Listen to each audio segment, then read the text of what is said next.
My golden child brother deliberately set his barbecue party on the same day as my birthday. As expected, our parents chose to attend his party. Even my wife and daughter. I understand, I replied. On the birthday, they rushed to check my venue and were left speechless.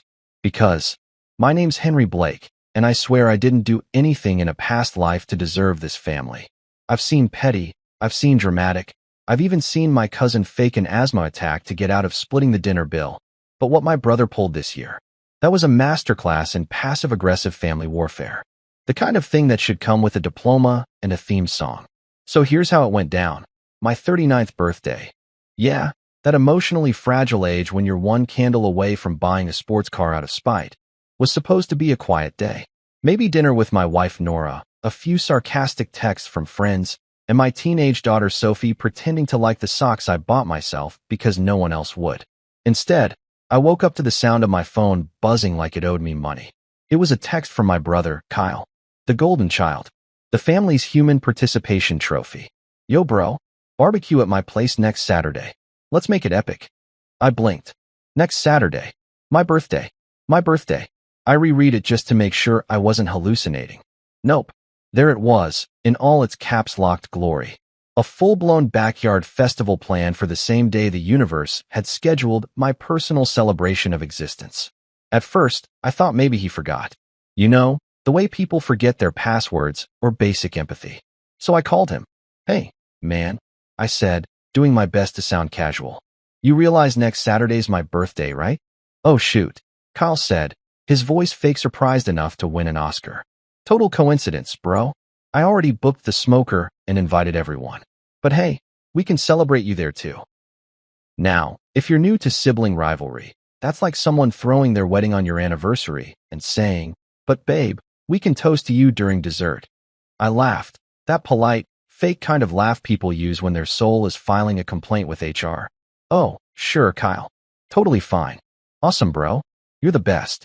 You always take things so well. Yeah, I bet I do. When I told Nora later that night, she was sitting at the kitchen counter scrolling through Pinterest like it was her spiritual guidebook. Kyle's having his barbecue on my birthday, I said, trying to sound calm. She looked up. Oh, that's this weekend? I completely forgot. Yeah, me too, I said. I only have a reminder tattooed on my birth certificate. She gave me that patient wife look, the one that says, I'm not listening, but I'll pretend until Netflix loads. Honey, Kyle's barbecue is kind of a family thing. Maybe we could celebrate yours next week. Next week, I repeated. What am I supposed to do? Reheat my feelings in the microwave. She smiled like she thought I was joking. I wasn't. Then came the group chat betrayal. Mom chimed in with her standard line. Henry, sweetie, Kyle's party is tradition. We'll make it up to you. Make it up to me. My entire childhood had been one long make it up to you. Kyle got the new bike. I got his old helmet as a keepsake. He got braces. I got told to smile less. The man could rob a bank and my parents would say, he's just expressing his creativity. By Wednesday, it was official. My parents, my wife, and even my teenage daughter had RSVP'd to Kyle's barbecue. I got left with a calendar reminder that said Henry's birthday, optional. When I asked Sophie if she'd at least grab lunch with me, she said, Dad, Uncle Kyle's party is going to have a bounce house and s'mores. You can come too if you want. A bounce house. For grown adults. But yeah, I'm sure that's what makes a man a legend. Thanks, kiddo, I said, pretending my soul wasn't dying inside. By Thursday, I accepted it. My own family had chosen ribs over me. I smiled, nodded, did the whole supportive older brother act. I even told Kyle, hey man, no hard feelings. He replied with a thumbs up emoji. A thumbs up emoji. That's not communication. That's digital middle finger energy. But here's the thing about me. I don't get even. I get creative. And the more I thought about it, the more I realized I wasn't just going to take the hit and move on. Oh no. If my family wanted to attend the Church of Kyle on my holy day of birth, I was going to give them a sermon they'd never forget. The first step was acceptance, at least on the surface. Friday night, we all had dinner at my parents' house. Mom was setting the table, humming Sweet Caroline, like we were in a karaoke bar, and Dad was talking about how excited he was for Kyle's legendary brisket. Yeah, I said.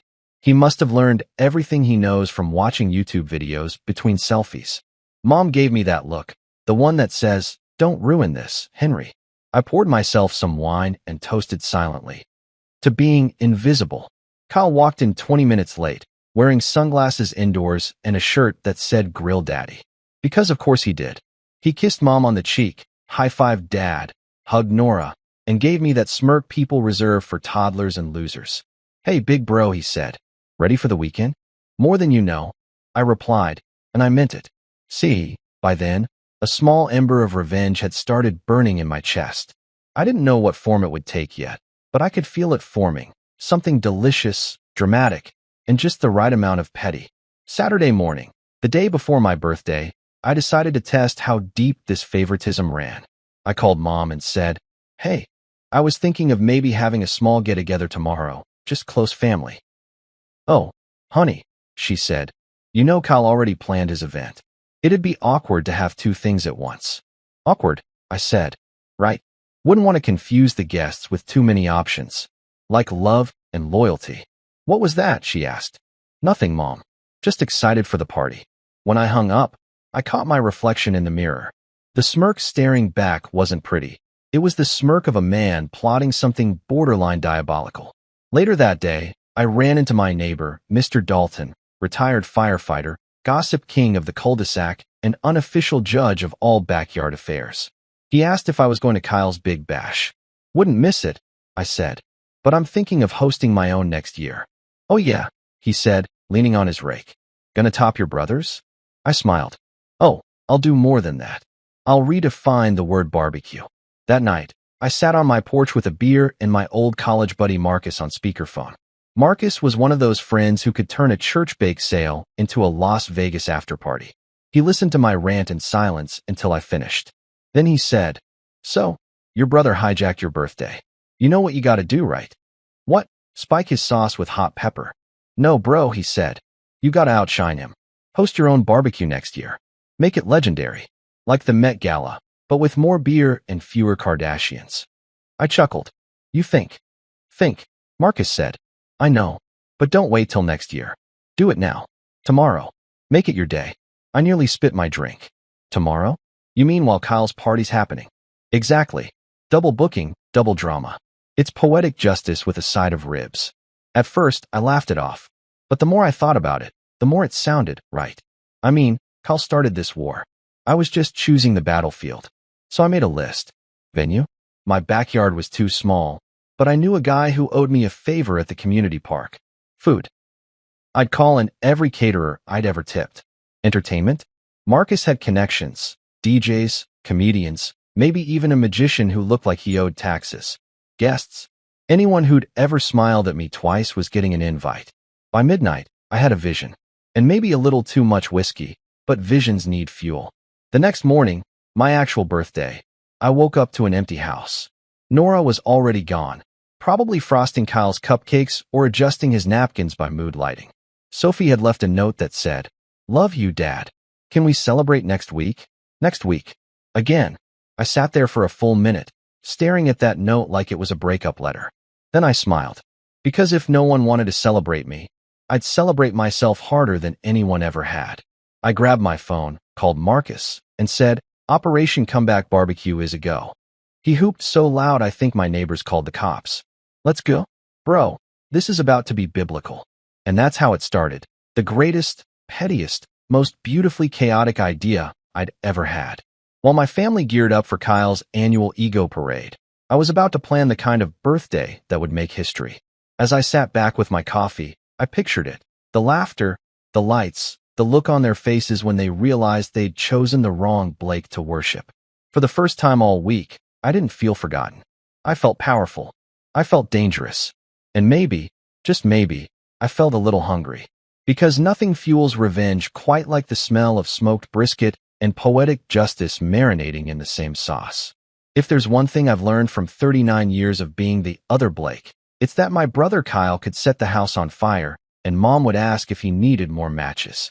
He's been the family's golden retriever since birth, shiny, loud, and praised for sitting upright.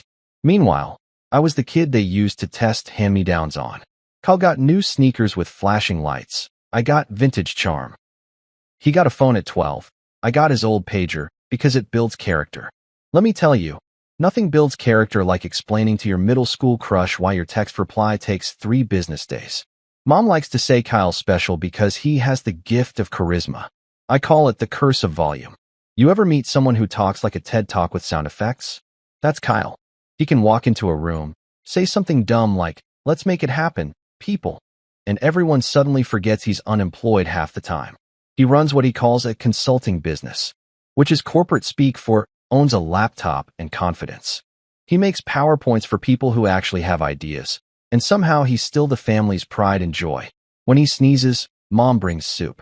When I broke my arm in 8th grade, she said, "Walk it off, sweetheart." Builds bone density. When Kyle got his driver's license, Dad threw a party. When I got mine, Dad said, "Be careful with the gas. It's expensive." It's like we grew up in 2 different households that just happened to share a mortgage. Kyle was the kind of kid who could crash Mom's car into a mailbox and still get dessert. "He's learning," Dad would say, patting his shoulder. I brought home straight A's once, and Mom said, "Don't brag. It's unbecoming." I wasn't bragging. I was just trying to exist. By high school, Kyle had his own fan club. The guy could walk down the hallway, wink at a teacher, and somehow get extra credit. I once got detention for being too sarcastic during group prayer. Apparently, God doesn't appreciate commentary. Who knew? The real insult came in our 20s. I went to college, double majored in business and computer science, worked 2 jobs, and came out with student loans that could qualify as a mortgage. Kyle, on the other hand, dropped out of community college after 1 semester because, and I quote, "classes ruined my creative flow."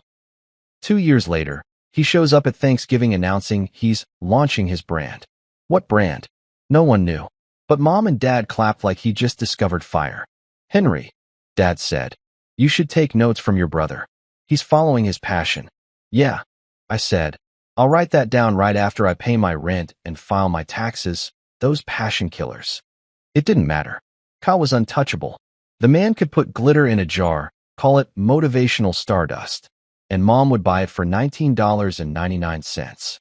Meanwhile, when I told them I was starting my own company, an actual, legal business with clients and income, Dad said, "Don't get ahead of yourself, son. Start small." I had already been small my whole damn life. Kyle had a talent for showing up right when things were going good for me. When I bought my first house, he came by to help decorate. By the time he left, my living room looked like a frat house with commitment issues.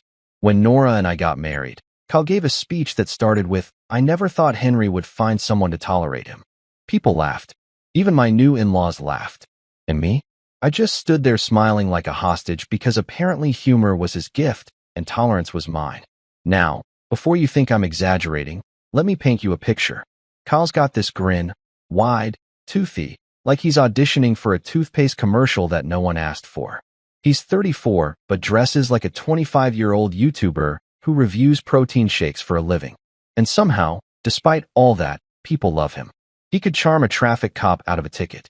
Hell, he once got out of paying for parking because he inspired the attendant. I'm not kidding.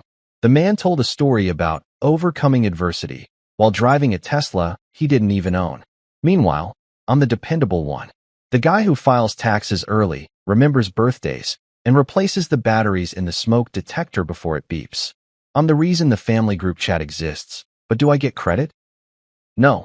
Kyle sends one meme, and suddenly he's the life of the party. When we were kids, Grandma used to pinch Kyle's cheeks and say, "You're gonna be somebody's sweet boy." She'd look at me and go, "And you're gonna support him." I thought she was joking. Turns out she was a prophet. At family gatherings, Kyle doesn't just enter a room, he arrives. You hear him before you see him. "What's up, fam?" he yells, high-fiving toddlers and calling my dad big man, like he's a motivational speaker at a car dealership. Everyone lights up. Mom hands him a plate before he even sits down. Me? I get assigned dish duty before I finish chewing.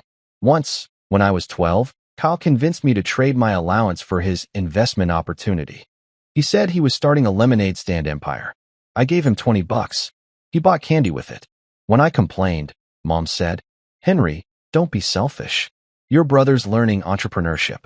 Fast forward 20 years, and he's still learning. And don't even get me started on how the man flirts with charm. My wife Nora swears he's just friendly, but the way she laughs at his dumb stories makes me want to apply for a new family entirely. He tells a story about that one time I accidentally went to a salsa class, and she's crying laughing like he just did stand-up at the Apollo. Meanwhile, I tell her about my new project at work, and she says, "That's nice, dear," like I just described a paint drying competition. My daughter Sophie adores him too. To her, Uncle Kyle is basically a human amusement park. He lets her eat marshmallows for breakfast, watch horror movies, and ride his electric scooter like it's the Indy 500. When I tell her to do her homework, she says, "Uncle Kyle says real learning happens outside." Yeah, outside school, because Uncle Kyle never went back. Here's the worst part. The man is immune to consequence. Like, genetically resistant to reality. Every time life tries to trip him, he just lands on a pillow of undeserved good luck. He once lost his wallet on a bus, and somehow the driver mailed it back with $50 extra. I lose my wallet, and my bank calls to inform me someone opened a loan in my name. And yet, despite all this, I can't fully hate him. Because the truth is, somewhere under all that charm and ego, Kyle actually believes he's doing good. He thinks his optimism balances out my cynicism. Once, during Christmas, he put his arm around me and said, "Bro, you take life too seriously. You gotta loosen up." I wanted to tell him the only reason I take life seriously is because someone in this family has to. Instead, I smiled and said, "Sure, I'll loosen up right after you pay a bill." He laughed, slapped my shoulder, and went back to drinking eggnog like he invented it. But deep down, something had started to shift in me. I'd spent years playing the role of the responsible one, the stable sibling, the predictable adult. Meanwhile, Kyle got to be the family's golden sun, shining even when he burned people. I'd always shrugged it off, told myself, it's fine. That's just how it is. But lately, it wasn't fine. Because every time he got praised for existing, I felt myself shrinking. Every time Mom said, "Your brother means well," I heard, "You're just here for background support." So when Kyle double-booked his barbecue on my birthday, it wasn't just another petty move. It was the final straw in a 34-year comedy of favoritism. The man had taken everything, attention, affection, the family spotlight, and now he wanted my day. That was when the switch flipped. That was when I stopped being the understanding brother and started being the one with a plan. They always said Kyle was the golden child. Maybe it was time to find out how gold reacts under fire. Marriage, they said, is about partnership, companionship, mutual respect. Yeah, well, they forgot to mention third-party interference from your brother with a six-pack and a god complex. That's the part they leave off the Hallmark cards. My wife, Nora, is, how do I say this gently, a walking contradiction. She's both sweet and subtly savage. You know those people who can insult you so kindly that you thank them afterward?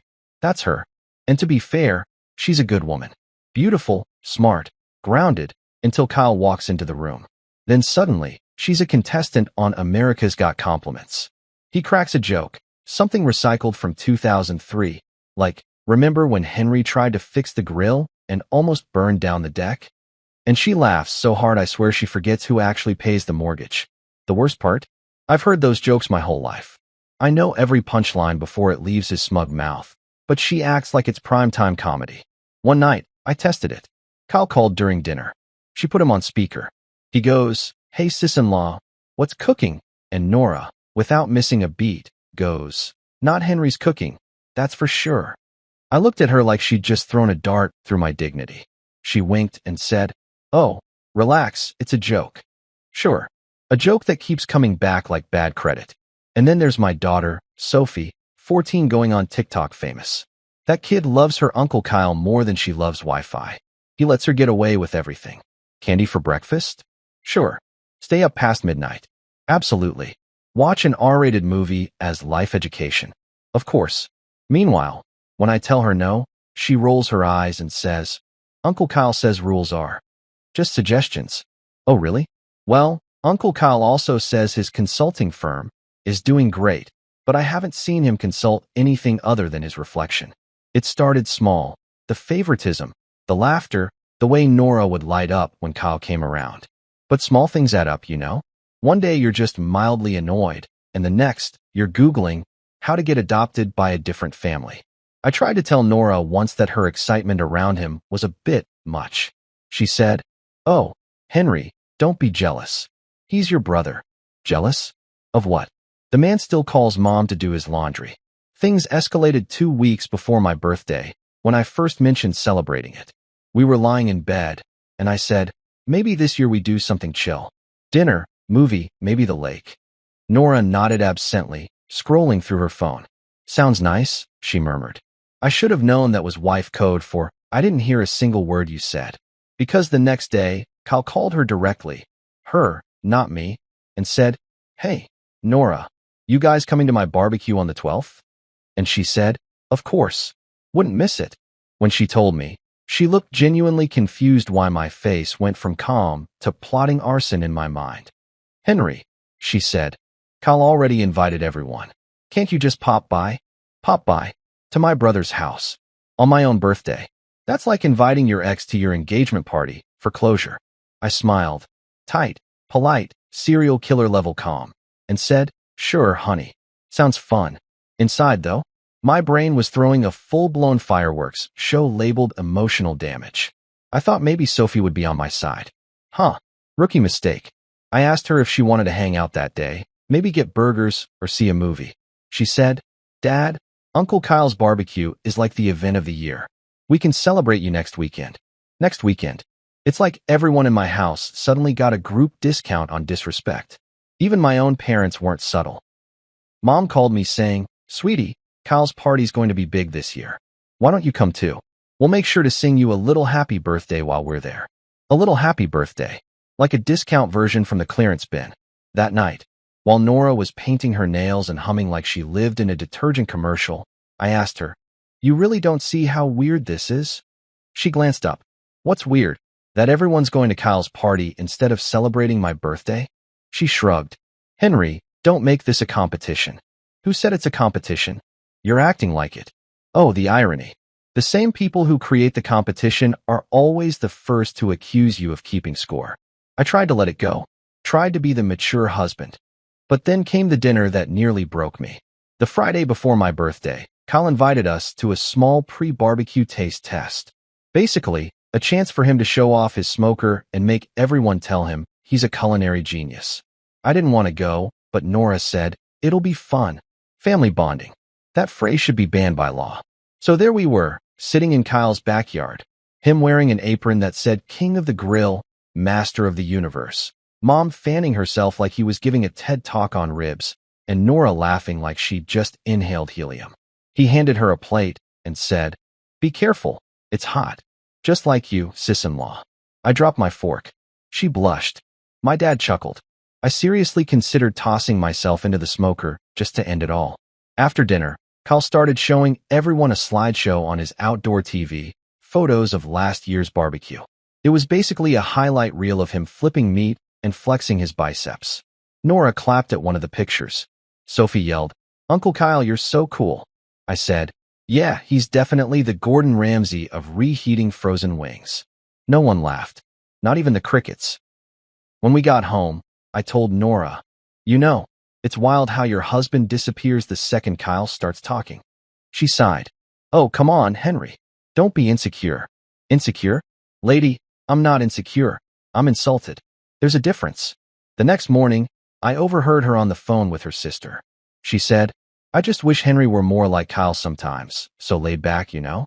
I stood in the hallway, holding my coffee, questioning every life choice that brought me here.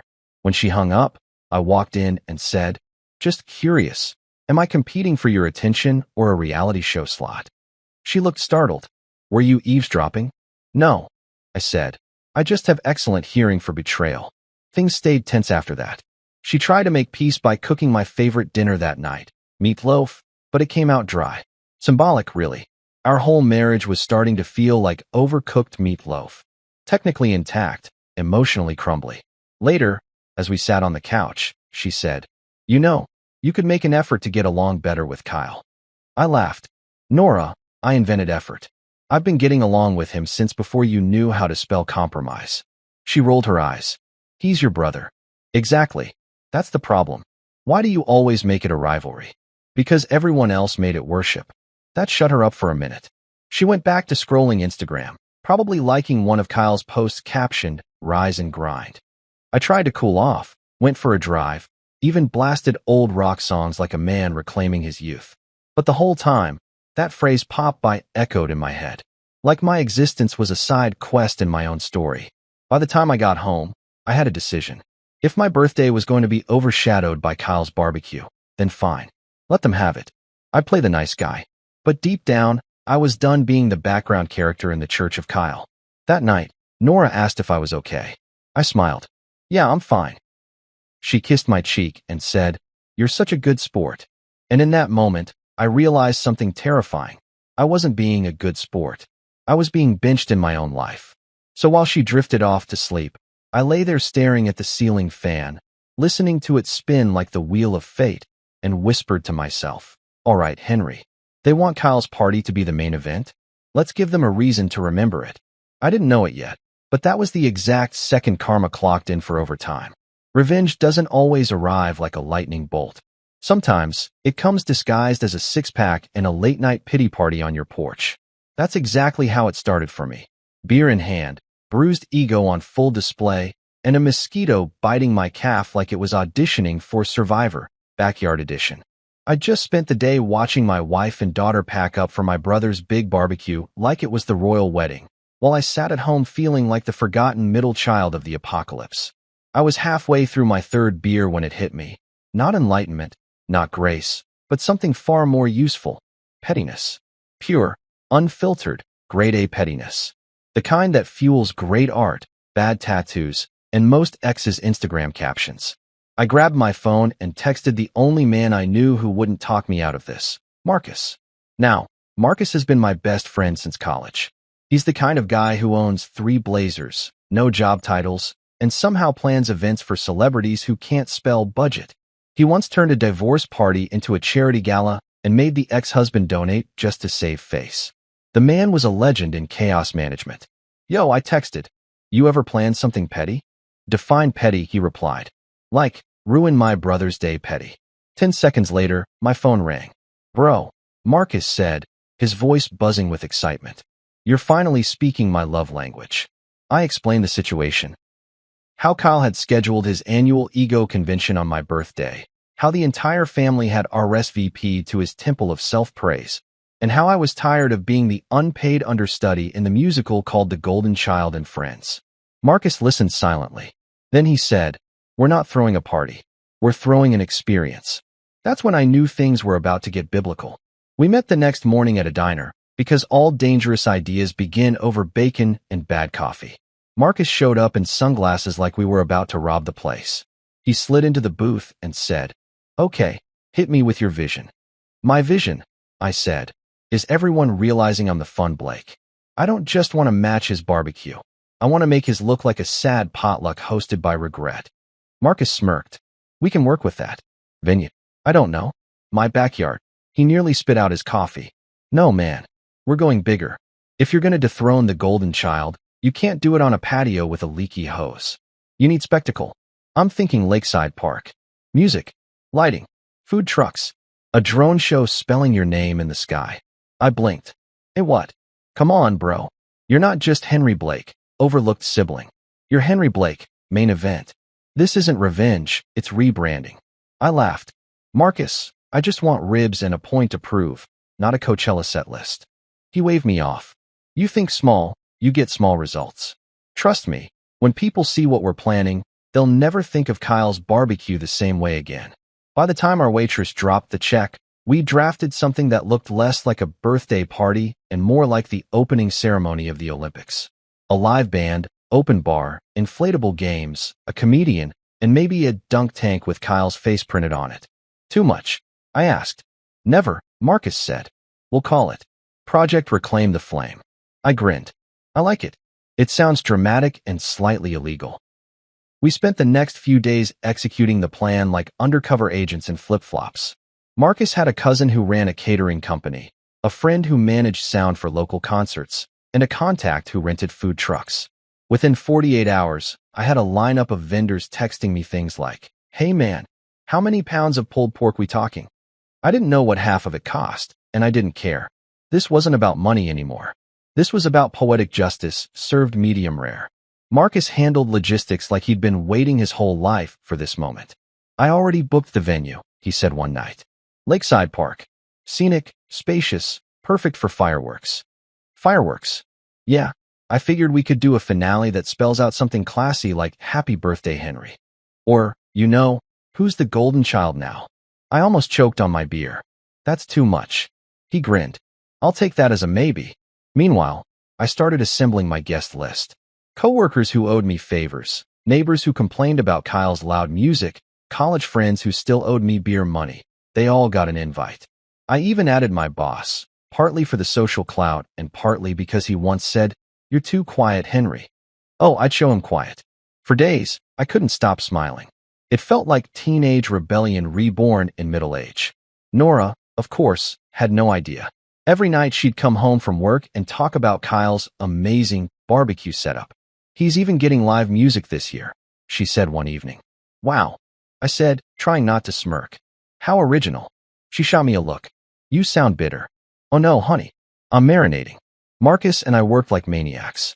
He handled the entertainment, while I handled the guest hype. We made a flyer that said, Henry's birthday bash, real food, real fun, real family. Marcus said it was too subtle. He wanted to add a tagline. Come see what family looks like when everyone's actually invited. Marcus, I said, I still need to attend Thanksgiving. He shrugged. Suit yourself. I'll keep the fireworks idea on standby. The closer we got to the big day, the more I started to feel like some kind of outlaw hero. Every time Kyle posted a teaser on Instagram, big barbecue vibes loading fire, I'd smirk and think, you have no idea, buddy. There was one close call, though. Nora nearly discovered my plan. She walked into my office while I was on a call with Marcus discussing vendor deposits. I fumbled like a guilty politician. Hey, just, talking to Marcus about, lawn care. She raised an eyebrow. You hate lawn care, right?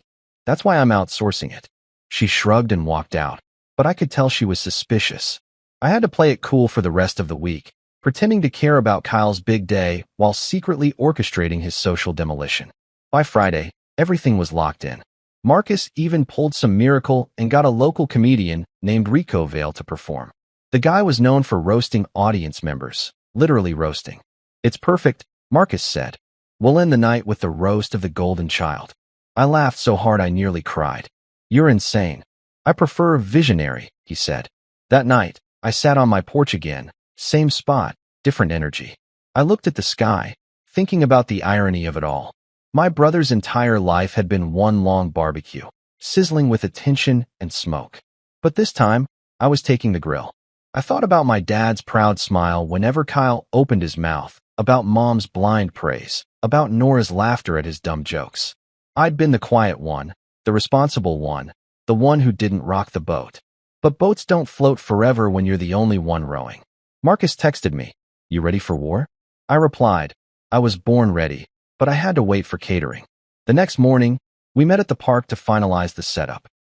It was still early, fog rolling off the lake, and the event crew was already unloading tables, speakers, and tents.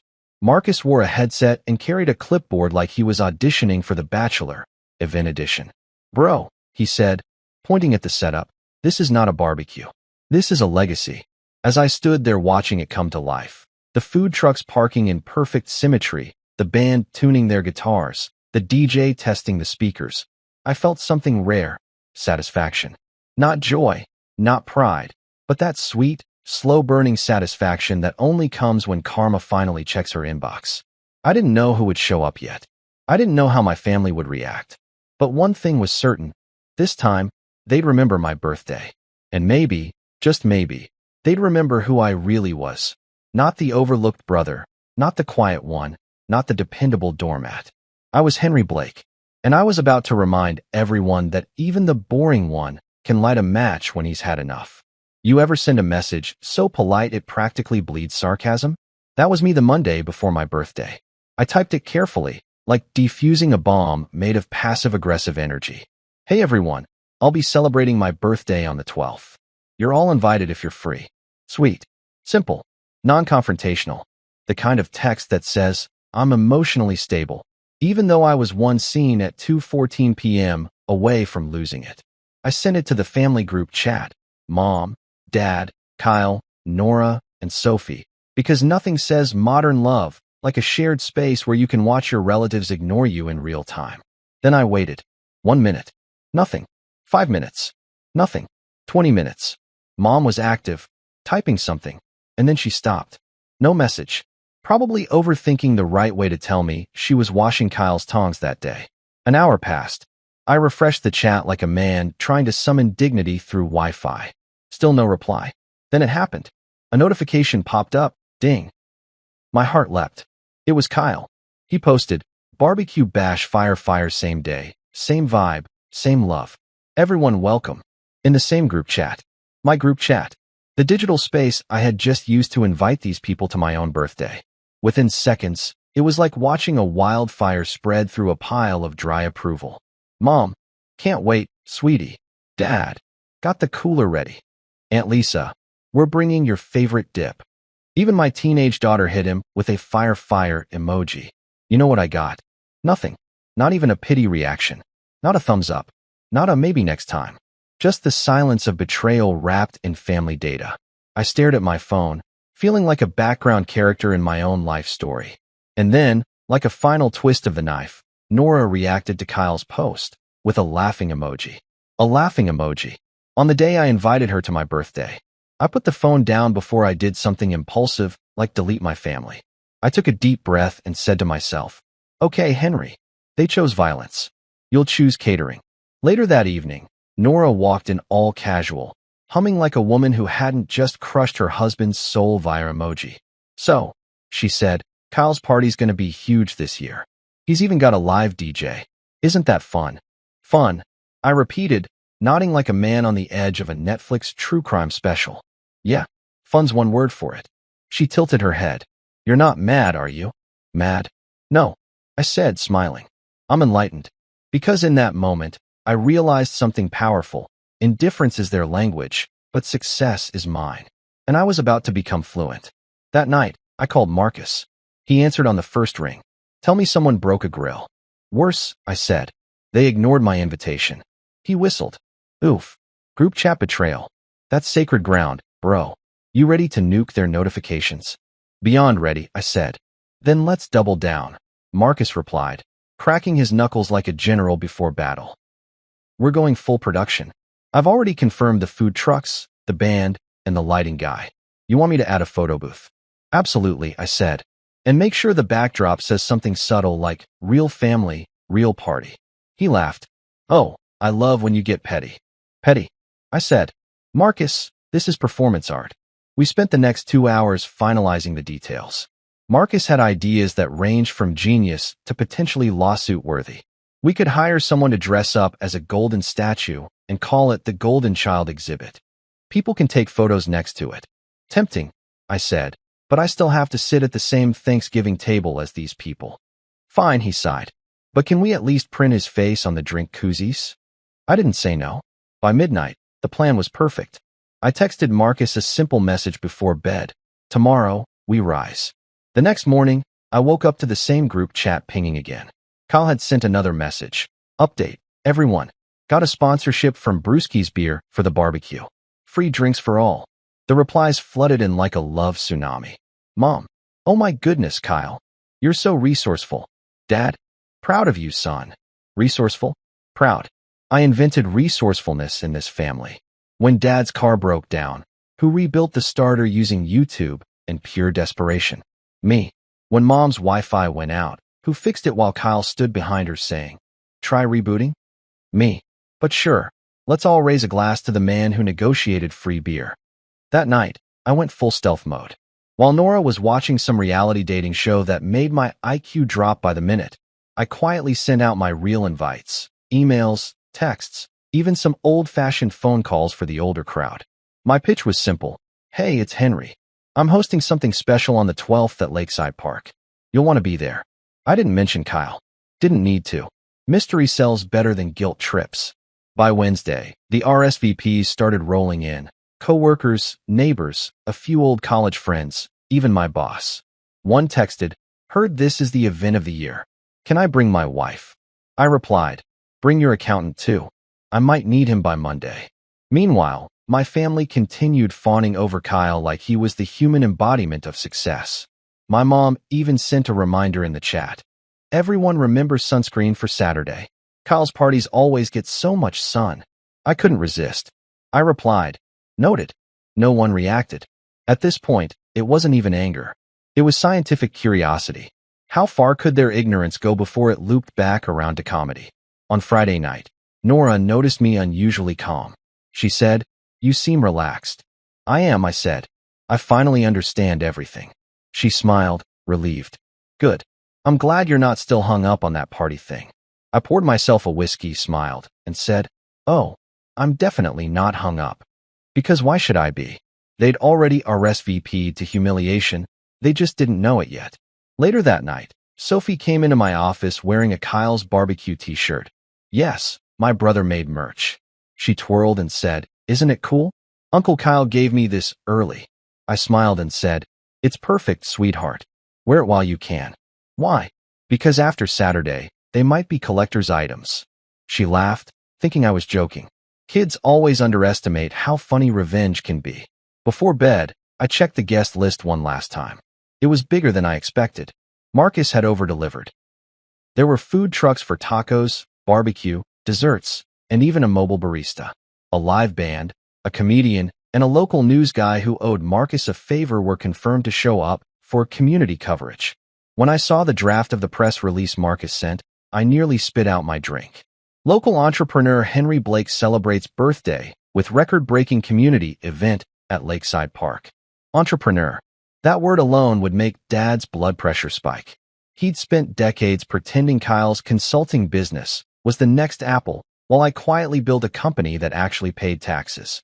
The poetic justice was so perfect, I could almost taste it. I slept like a baby that night, the kind of deep, peaceful sleep that only comes when you know karma's about to start working overtime on your behalf. The next morning, the family group chat lit up again. "Mom, so excited for today. Kyle says it's going to be his best one yet." "Dad, can't wait to see everyone."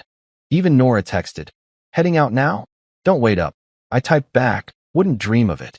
Then I turned my phone over, looked at the mirror, and said out loud, "All right, Henry, let's give them a day they'll never forget." When I left the house that morning, the sky was clear, the air smelled like victory, and I swear the birds outside were chirping. Let's get petty. The morning of my birthday started exactly how you'd imagine a betrayal-themed holiday should. Silent house, cold coffee, and a note on the counter that read, "We'll swing by after Kyle's party. Love you, love me."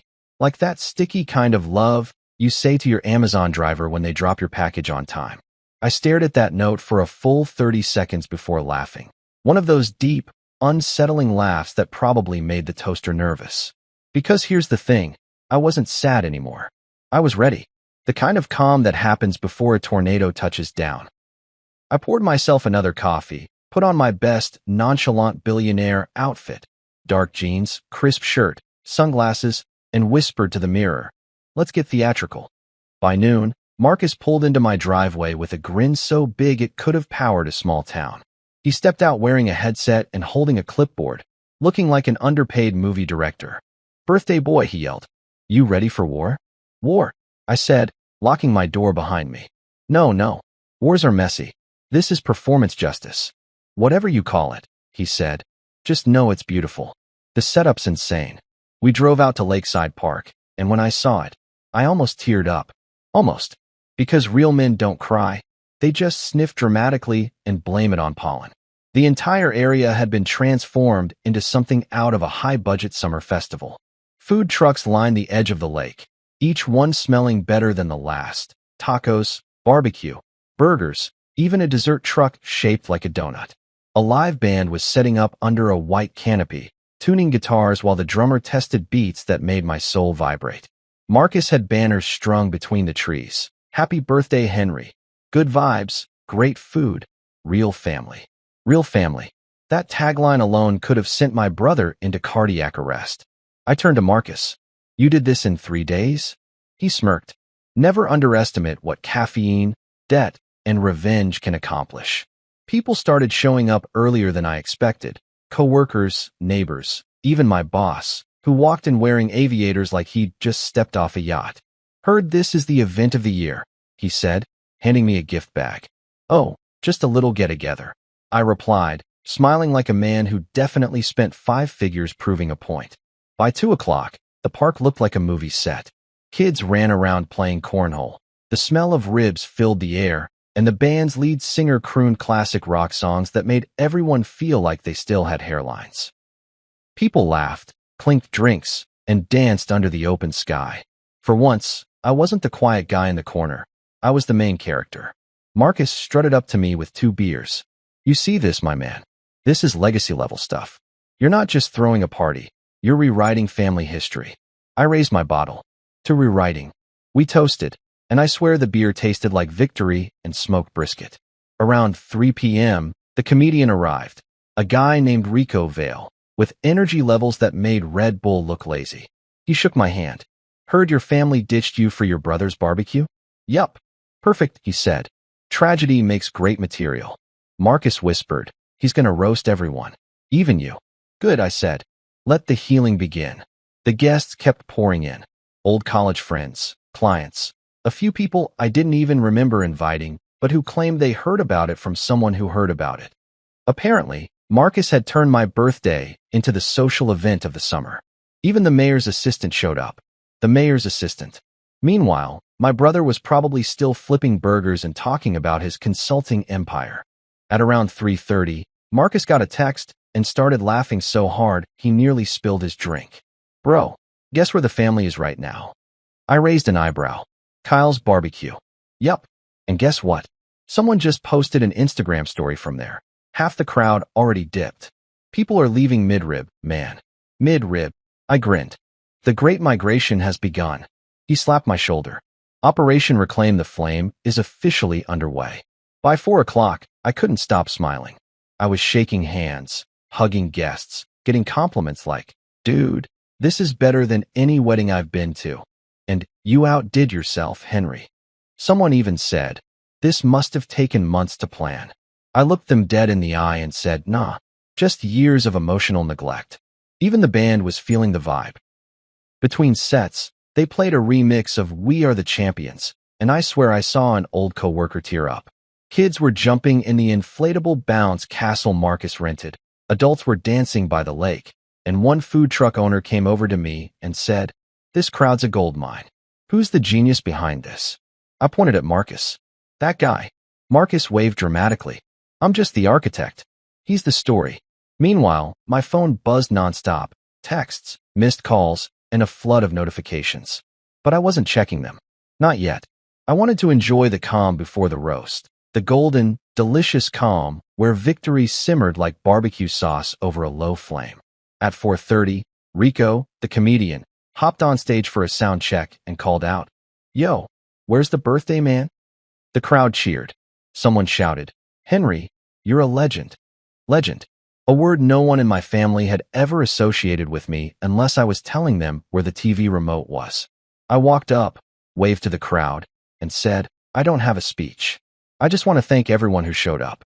It means a lot, especially since attendance at family events isn't exactly my strong suit. People laughed, clapped, cheered. It was small, but it was power. The kind of moment you store in your chest for dark days. After I stepped off stage, Marcus grabbed my arm. You ready to see the full fireworks schedule? Fireworks. Oh yeah, he said, showing me a list. We got a 7 p.m. drone show over the lake. And maybe a small surprise message in the sky. What kind of message? He winked. You'll see. I should have been nervous. I should have been thinking, is this too much? Will my family hate me forever? But no, I felt amazing. For once, I wasn't the punchline. I was the one holding the mic. By 5 p.m., the crowd had doubled again. The smell of roasted corn mixed with laughter, live music, and clinking glasses. I even spotted a few mutual friends who had defected from Kyle's event. They came up sheepishly and said things like, we heard this one was, more fun. Glad you made it, I said, shaking their hands like a benevolent dictator.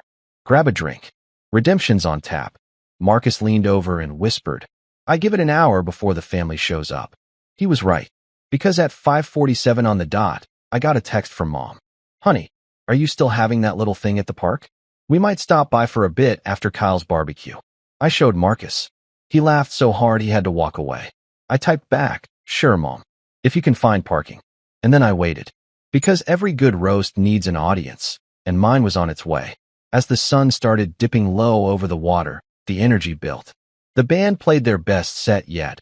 People danced barefoot on the grass, and the first few fireworks cracked open the sky in gold and blue. Kids gasped, couples clinked glasses, and I stood there at the center of it all, grinning like a man who'd finally cracked the cheat code to life. The phone in my pocket buzzed again, another message. This one from Dad. "Impressive turnout, son. Didn't realize it was this big." I smirked. "Of course you didn't." It was poetic, like watching the scales balance themselves. For years, Kyle had been the headline act. But tonight, for the first time in forever, I wasn't standing in his shadow. He was about to walk into mine. And as the clock ticked closer to 6, I could feel it. The air tightening, the crowd buzzing, the stage lights warming. The night was ready. The players were in place. Kyle's party was ending. Mine was just beginning. Now, while my event was out there rewriting family history, I like to imagine what was happening across town at Casa de Kyle, also known as the Shrine of Self-Importance. I didn't go, obviously, but thanks to the miracle of social media and a few undercover operatives, aka mutual friends who can't resist good drama, I got a front row seat to the downfall of the Golden Child's grand performance. See, Kyle's barbecue started off the same way it always did. Loud music, inflated ego, and food that looked better on Instagram than it tasted in real life. He'd rented one of those massive tents, strung with cheap fairy lights that made it look like an Amazon wedding, and had a Bluetooth speaker blaring a playlist titled Kyle's Greatest Hits. Translation: songs from 2010 that he still thinks are relevant. From what I heard, the day started strong. People showed up early, because of course they did. My family treats Kyle's parties like the Super Bowl. Mom and Dad arrived first, bringing potato salad and enough emotional support to power a small city. Nora and Sophie rolled in next, dressed like they were heading to Coachella. I can practically hear Nora's voice. "Kyle, this looks amazing. You always outdo yourself."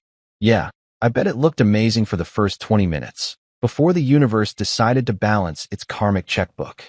According to my neighbor Trish, who's friends with Kyle's next-door neighbor, bless her nosy soul, the first sign of trouble came at 2:15. The rented grill, which Kyle proudly called the Beast, decided to go full drama queen and stop working. Just quit. No smoke, no fire, no glory. Apparently, Kyle started yelling into his phone like he was calling 911 for a barbecue emergency. Meanwhile, the crowd stood around awkwardly, sipping lukewarm beer. Someone apparently asked, "Where's the food?" And Kyle, ever the smooth talker, said, "We're doing a delayed rollout. Keeps the excitement up." Yeah, nothing says excitement like hunger and regret. Still, he powered through. He turned the music up, started doing his usual rounds, handshakes, fake laughs, the classic "so glad you could make it" lines he learned from Dad. My daughter Sophie later told me he was really in his element. Of course he was. The man thrives on attention like a houseplant on sunlight. But here's where it gets good. Around 3 p.m. Just as he's bragging about his secret family recipe for ribs, which is really just store-bought sauce and ego, guests started getting texts. Notifications popping up like popcorn kernels. Messages that read, "Hey, you at Henry's thing? This place is insane." People began looking at their phones, whispering. Kyle probably noticed, but kept pretending everything was fine. The man could be drowning in quicksand and still be like, "Nah, just vibing." Mom, bless her heart, asked someone what they were smiling at. The woman showed her a video. One of my friends had posted a clip of my party's live band playing by the lake, fireworks reflecting on the water. You could hear people cheering, clinking glasses, living their best lives. Mom apparently frowned and said, "Oh, that's lovely. Whose party is that?" "Henry's," the woman replied. I like to imagine the silence that followed, the collective moment when realization spread like gossip at a church potluck. Word traveled fast. Someone else checked Instagram and found a clip of me making a toast. Caption, "This guy knows how to throw down." Another showed the food trucks lined up under lights. Another showed Rico the comedian cracking jokes about family favoritism and burnt ribs. At that point, it was over. Guests began vanishing one by one, like a bad magic trick. Cars quietly rolled out of Kyle's driveway, tires crunching on gravel like the sound of loyalty leaving. People mumbled excuses, gotta check something downtown, forgot my sunglasses, need to, walk my cat. Anything to escape the sinking ship. Mom noticed first. Where's everyone going? She asked. Dad shrugged, too busy chewing on something that may or may not have been cooked. By 4 p.m., half the crowd was gone. Kyle kept insisting it was fine, that people were just making supply runs. But then someone's kid blurted out, "They're going to Uncle Henry's party. It's all over TikTok." You could probably hear his ego crack from space. Meanwhile, back at my event, I was giving out free sliders like Oprah. You get a burger. You get a taco. You get emotional closure. I didn't know the exact play-by-play, but I could feel it in the air, that shift, that sweet, invisible current of karma. Around 4:30, Marcus jogged over, laughing so hard he was gasping for air. Bro, update from the front lines. Someone live-streamed Kyle's face when he saw people leaving. I swear he looked like he just found out Wi-Fi was canceled. Poor guy, I said, sipping my drink. He must be really disappointed. Marcus grinned. You don't sound sorry. I'm not, I said. I'm hydrated and vindicated. Apparently, the disaster kept snowballing. The free beer sponsorship Kyle bragged about? They ran out by 5 p.m. His Bluetooth speaker died mid-song. The rented chairs started collapsing. And his neighbor, tired of the noise, called the cops to complain about a man yelling motivational quotes into a spatula. At some point, Nora texted me. Just 3 words. Your party trending. I replied with one. Naturally. Sophie sent a video too. A shaky clip of my drone display spelling "Happy Birthday Henry" across the lake in glowing lights. The caption read, "This is insane." I didn't even have to say anything. She was speechless. And that was better than any apology. Back at Kyle's house, things apparently went full sitcom meltdown. Mom started guilt-tripping him. Maybe you should have checked with your brother about the date, sweetheart. Dad was like, you know, Henry always was more organized. Nora tried to play peacemaker, saying, I'm sure Henry didn't mean to outshine anyone. Outshine. That word probably stung worse than anything I could have said. Around 5:45, Kyle reportedly stood on a chair and gave a speech to the dozen or so loyal attendees still hanging on. This isn't about competition, he said. Henry and I are just different. Translation: I'm losing control of the narrative. I like to think at that exact moment, another text came through, maybe from Mom, maybe from a random guest, showing fireworks launching over the lake. Because at that very second, my party was exploding in golden brilliance. People cheering, laughing, raising glasses. Kyle's guests. They were standing in a backyard lit by flickering tiki torches, listening to him defend his life choices. By 6, even Mom caved. She apparently turned to Dad and said, maybe we should stop by Henry's for a bit. It is his birthday. Dad nodded, half defeated, half curious. Yeah, might as well. Nora didn't argue. Sophie practically dragged them to the car. And Kyle? Well, he had no choice but to follow.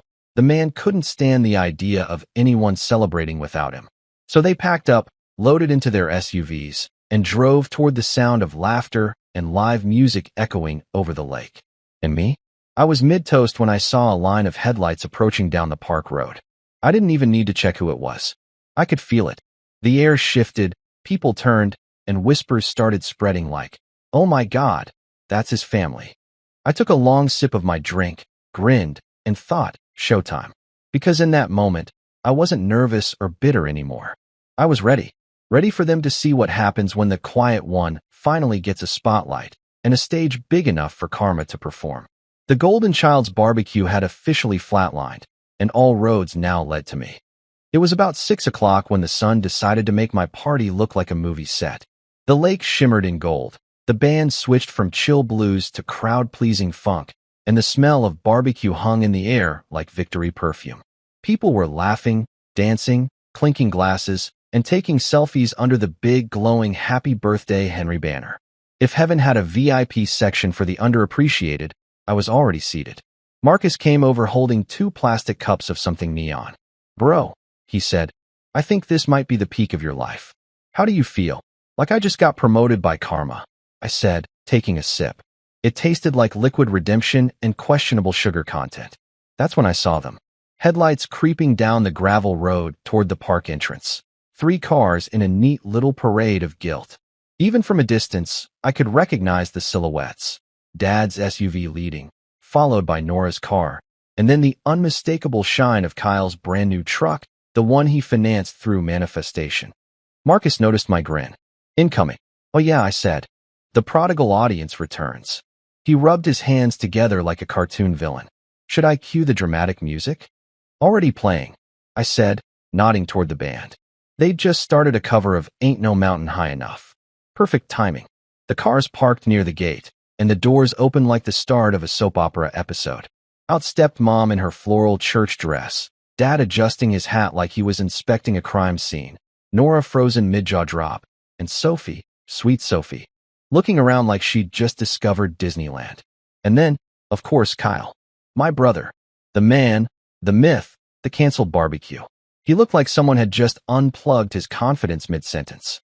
His hair was damp, his shirt wrinkled, and I swear he was still holding a half-empty beer can like a prop from a tragedy. They all stood there for a few seconds, just staring. The lights from the stage reflected in their eyes. The banner flashed gold. The music swelled. And then, as if the universe had taken notes on cinematic timing, the crowd erupted in cheers. Not for them, but for me. I raised my glass. Well, look who finally remembered they have another son. People laughed, clapped, and some even whistled. Nora blinked, completely thrown off. Sophie grabbed her arm and whispered something that looked suspiciously like, "Dad's party is awesome." Kyle just stood there, blinking, trying to process that his backup plan had a bigger budget than his main event. Mom recovered first. She walked toward me with that polite, everything is fine smile mothers use when they're realizing their favorite child just got dethroned. "Henry, honey," she said, her voice trembling with forced warmth. "This is lovely." "Thanks, Mom," I said, kissing her cheek. "We wanted something simple. You know, minimal effort." Her smile flickered. "Well, it looks expensive." "Just emotionally," I said. Dad walked up next, looking around like he was evaluating real estate. "You got a good crowd here, son. Didn't know you had this many friends." "Neither did I said. "Turns out people like good food and not being ignored." He nodded slowly. "You always were resourceful." I nearly fell over. Was that a compliment? I wanted to ask if he needed water. Meanwhile, Nora was still frozen at the gate, clutching her purse like it contained the secret to time travel. She finally stepped forward, her eyes wide. "Henry, this is unbelievable." "Yeah," I said. "Hard to believe, right? Especially for people who were too busy to celebrate with me." She opened her mouth, then closed it. I could see the guilt flooding in, one emoji at a time. I didn't think. "Yeah, that's usually the problem," I said gently, smiling so wide it probably hurt her soul. Sophie ran up and hugged me. "Dad, this is insane. You have fireworks? And a band? And ice cream trucks?" I laughed and lifted her up. "Well, kiddo, when people forget your birthday, you make it unforgettable." She grinned. "Uncle Kyle's party kinda sucked." I looked over her shoulder at my brother. "Yeah, I got that impression." Kyle finally found his voice. "Bro, what the hell is this?" "This," I said, gesturing around at the crowd, the lights, the lake glowing behind us. "This is what happens when you try to hijack someone's birthday and the universe returns it with interest." He frowned. "You could have told me you were planning something. And spoil the surprise?" I said. "You're always talking about spontaneity, right? Consider this a collaboration. You took the guests, I took the glory." The crowd nearby laughed, not fully understanding, but sensing drama like sharks smell blood. Kyle crossed his arms, clearly trying to stay calm. "You didn't have to go this far." "Oh, believe me," I said. "This is me holding back." Marcus wanted a skywriter. Marcus, overhearing, shouted from the food truck area. "Still an option if you Venmo me." People cracked up. Kyle's jaw tightened. I could practically hear his ego begging for CPR. Mom stepped in again, her voice trembling between pride and confusion. "Henry, dear, we had no idea you were capable of something like this." "Yeah," Dad added, looking genuinely impressed. "This is top-notch. You run this through your company or something?" "Mostly through spite," I said. "It's surprisingly efficient." Nora gave me that soft, guilt-ridden look spouses give when they realize they've bet on the wrong horse. "Henry," she said, "I should have been here with you." I raised an eyebrow. "You think?" She sighed. "I'm sorry. Kyle just said everyone was going, and I didn't want to cause drama. I smirked. Oh, don't worry, darling. I brought the drama to me. Marcus appeared beside us like a hype man. Folks, quick announcement, he said into the mic. We've got fireworks starting soon. But first, a toast from the man of the hour, Mr. Henry Blake. The crowd cheered again. Kyle looked like he wanted the earth to swallow him. I stepped onto the small stage, holding my glass, the lights gleaming off the lake behind me. Thanks, everyone, I said. It's good to see familiar faces and a few unexpected ones. Some of you might have had other plans today, but I'm glad you realized the better party had better lighting. Laughter rippled through the crowd. Mom covered her face, half embarrassed, half amused. This birthday wasn't supposed to be a competition, I continued. But you know how life works. Sometimes the grill gods demand balance. Even the band laughed. I looked over at Kyle. To family, I said, raising my glass. And to the lesson that no matter how shiny the golden child gets, the flame always finds its way back to the other brother. The crowd erupted. People clinked glasses, whistled, cheered. Marcus fist pumped like he'd just won a sports bet. Kyle managed a tight smile, the kind that says, I'm dying inside but trying to look photogenic. After the toast, the band kicked up again. Nora joined me near the bar, still in shock. I had no idea you could pull something like this off, she said. I shrugged. You'd be surprised what you can accomplish when you're completely ignored. She touched my arm. I owe you an apology. I smiled. You do, but it can wait until after the fireworks. Sophie grabbed my hand. Dad, come on. They're about to start. We walked down to the lake's edge, the entire crowd following. The first firework shot into the air, golden, bright, loud enough to drown out regret. Then another, and another, until the night sky turned into a light show of triumph. People clapped and cheered, and somewhere behind me, I heard Marcus whisper to the DJ, cue the drones. And then it happened. A fleet of small glowing drones rose from behind the trees, forming perfect letters across the sky. Happy birthday, Henry, the real MVP. The crowd went wild. Phones came out, flashes popped, and even my dad yelled, That's my boy. I turned just in time to see Kyle's face illuminated by the golden lights. His mouth fell open. He muttered something like, Are you kidding me? I patted his shoulder. Not even a little. He forced a laugh, trying to play along. But you could see it, that tiny crack in his golden armor. For once, I wasn't the brother standing in his shadow. He was standing in mine. As the last firework burst over the lake, Nora leaned her head against my shoulder. You really showed him, she whispered. I smiled. I didn't need to show him. I just reminded everyone what they forgot. When the lights faded and the crowd started dancing again, Mom came up and hugged me. You know, she said, you might have overdone it a little. Maybe, I said. But overdoing it is the family tradition, isn't it? She laughed softly. I'm proud of you, Henry. That one almost broke me.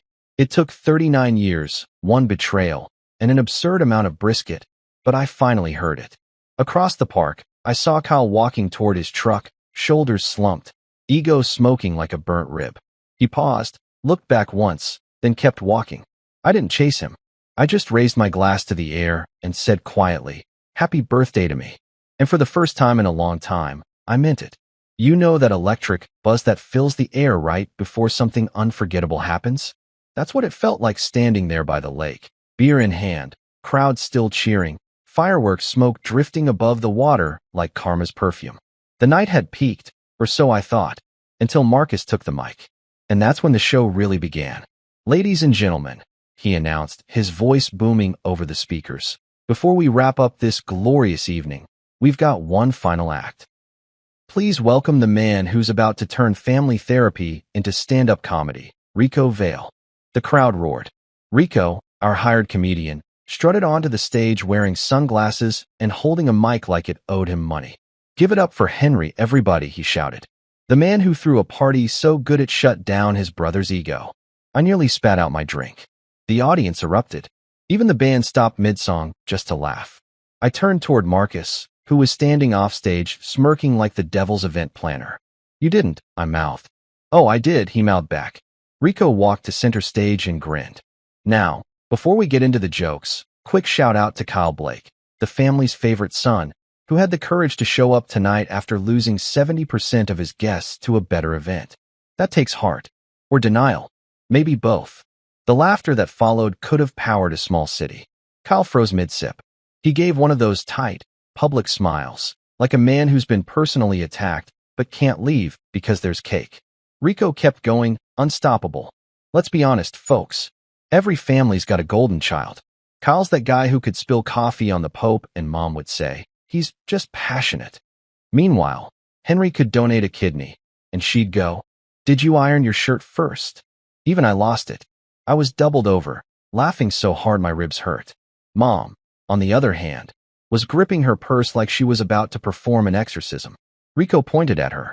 Ma'am, you look like a lovely woman, but blink twice if Kyle's your favorite. The crowd gasped, then laughed. Mom turned beet red but smiled politely. I love both my sons equally, she said through clenched teeth. Rico grinned. Sure you do. And my gym membership loves me back. Even Dad cracked up. Full-on laugh, not the polite chuckle he usually gives. He was practically wiping tears from his face. I couldn't believe it, my dad, laughing at a joke about Kyle. Somewhere, the universe high-fived itself. Rico wasn't done. Let's talk about this barbecue rivalry, huh? Kyle threw his little backyard cookout. Nice effort, man. Real cute. But Henry here said, hold my beer and my generational trauma, and built Coachella. The audience screamed. Marcus shouted from the crowd. Tell him about the drone show. Oh yeah. Rico said. You see that drone display earlier? Most people do fireworks. Henry said. Nah. Let's spell out my dominance letter by letter. I was laughing so hard I nearly choked on my beer. Even Nora was cracking up beside me, wiping her eyes. I can't believe you let him do this, she whispered. I didn't, I said. But I'm glad he did. Rico kept going, pacing the stage like a man born for chaos. Let's give it up for Kyle, though. He's here tonight, folks. The man, the myth, the medium-rare legend. The spotlight swung to Kyle, who gave a half-hearted wave while the crowd clapped. You could tell he was trying so hard to look like he was in on the joke. Spoiler alert, he wasn't. Rico leaned into the mic. I gotta say, bro, your barbecue had heart.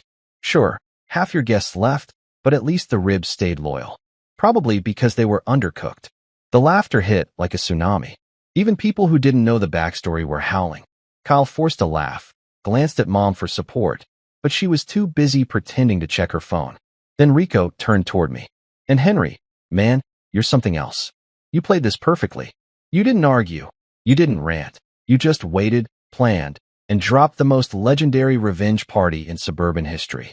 You're like Batman if Batman had better lighting and catering. That got the biggest applause of the night. I raised my glass again, grinning. To petty justice, I said under my breath. Rico wrapped up 20 minutes later to thunderous applause. He took a bow, shouted, tip your servers and love your siblings, unless they schedule a barbecue on your birthday, and left the stage to cheers that could have registered on the Richter scale. When the laughter died down, I turned to look for Kyle. He was standing near the food trucks, alone, staring at the ground. His beer can was crushed in his hand like a symbol of his pride. For a second, I almost felt bad. Almost. But then I remembered the group chat. The laughing emoji. They will celebrate next week. Sympathy packed its bags and left the building. Mom approached me next, smiling like someone who'd just realized her parenting strategy had backfired. Henry, she said, touching my arm. That was impressive. Thanks, I said. You didn't have to go this far. Oh, I definitely did. She sighed. You boys are always competing. No, Mom, I said. We're not competing. I just finally stopped letting him win by default. She blinked, and for once, didn't have a comeback. Then Dad walked up, clapping me on the back so hard I nearly spilled my drink. Son, he said, that was one hell of a show. Didn't think you had this in you. Guess I just needed the right motivation. He laughed. Well, you sure got it. Then he leaned in and whispered, between you and me, Kyle needed a little humbling. If I wasn't already grinning, that would have done it. My dad, Mr. Kyle is my prodigy, just admitted his golden boy needed a dent. The moment was sacred. Nora joined us, still giggling from the roast. I can't believe you let Marcus and that comedian do all that. I didn't let them, I said. I just stopped stopping them. She smiled. Touché. And for what it's worth, I was wrong to underestimate you. I raised an eyebrow. You were. She nodded. You didn't just throw a party. You threw a statement. I leaned closer. And what's the statement? That Henry Blake doesn't play. I grinned. Finally, someone gets it. Sophie came running up next, holding a plate of cake bigger than her head. Dad, everyone's saying this is the best party ever. I looked down at her, my heart melting a little. That's because it's not just a party, kiddo, it's history. She giggled and ran off toward the dance floor. As the night went on, the energy just kept climbing. The band came back for an encore, people danced barefoot in the grass, and Marcus got roped into an impromptu limbo contest that ended with him shouting, "I do this for justice," before falling flat on his back. Meanwhile, Kyle sat at a picnic table nursing his pride. A few pity guests hovered around him, trying to make small talk, but it was clear his spotlight had officially dimmed. Eventually, he stood up and walked toward me. "Hey," he said quietly. I turned, keeping my tone even. "Hey." He gestured around. "This is pretty amazing." "Thanks," I said. "It's been a good night." He nodded, looking at the ground. "I guess I didn't realize how much this meant to you." "Oh, it didn't," I said. "It meant exactly as much as you made it mean." He winced. "I didn't mean to steal your birthday, man." "Of course you didn't," I said. "You just wanted the attention that happened to be scheduled on the same day." He sighed. "You're not going to let me live this down, are you?" I smiled. "Kyle, you've been living everything else up. I'll take this one." He laughed weakly. "Fair enough." For a second, we just stood there, two grown men surrounded by the chaos of a party that had accidentally become family therapy. And I'll admit, a part of me softened. Not enough to hug him, but enough to let him walk away with dignity still flickering. By 10 p.m., the crowd started thinning. People hugged me, said their goodbyes, and promised it was the best night ever. Mom and Dad left together, smiling and tired. Nora kissed my cheek, whispering, "You win." Sophie fell asleep in the back seat of the car, clutching a balloon. As the lights dimmed and the lake grew quiet, I stood with Marcus, staring at the embers of the fireworks fading into the sky. "Think he learned his lesson?" Marcus asked. I chuckled. "If he didn't, I've got plenty of candles left." He grinned. "So what now?" I took a deep breath, feeling the peace settle in for the first time in years. "Now," I said, "now we let the legend marinate. If revenge had a flavor, it would taste like smoked brisket and poetic justice. The kind of slow-cooked satisfaction that sticks to your ribs and makes you hum while doing the dishes the next day." That's exactly what the morning after felt like. Peaceful, absurdly quiet, and heavy with the scent of victory and maybe leftover barbecue sauce. I woke up around 9 a.m. to a kitchen that looked like a battlefield of gift bags, half-empty bottles, and confetti that had somehow made its way into the toaster. My phone was vibrating nonstop with texts, half from guests thanking me for the best night ever, and the other half from family members trying to rewrite history. "Mom, we had such a great time, honey. You always know how to bring people together." Translation: I'm pretending we didn't abandon you for Kyle. "Dad, that was a top-tier event, son. Real leadership on display." Translation: Kyle who? Even Nora had texted me from the other room. "You win. Please make coffee." I laughed so hard I almost dropped my phone. I made the coffee myself, of course, because victory tastes better when it's brewed by the man who earned it. As I stood there sipping from my mug, I couldn't help but reflect on the last 48 hours. Somewhere between Kyle's ego imploding and my drone show spelling, the real MVP, something inside me had shifted. It wasn't just about getting even anymore. It was about reclaiming space, the mental, emotional, and literal kind that my family had rented out to Kyle for decades. For years, I'd been the stable one, the responsible one, the guy they called when the Wi-Fi was down or the car battery died. Kyle got the spotlight, I got the flashlight. But last night flipped the script. I didn't just get noticed, I got seen. And damn, it felt good. Nora shuffled into the kitchen wearing one of my t-shirts and holding her phone like it was radioactive. "So," she said, "apparently you're trending on local social media." "Really?" I said, pretending to be shocked. "I was just trying to host a chill evening of emotional reclamation." She gave me that smile, the one she uses when she knows I'm being smug but can't argue with results. "Henry, you broke the internet." Someone posted the drone video with the caption, "When your family forgets your birthday, but you forget them back with interest." I nearly spit out my coffee. "Genius," I said. "Whoever wrote that gets a free taco from next year's party." She leaned against the counter. "You know, I owe you an apology." "You owe me several," I said, smiling. She rolled her eyes. Okay, fine. I'm sorry for underestimating you. I just didn't think you'd actually do something like this. I didn't either, I said. But apparently, petty looks good on me. She laughed softly. You really shocked everyone. Even Kyle. Especially Kyle, I corrected. Her face softened. He texted me this morning, by the way. I raised an eyebrow. Let me guess. Tell Henry I'm proud of him. But also my grill broke. And it's probably his fault. She smirked. Close.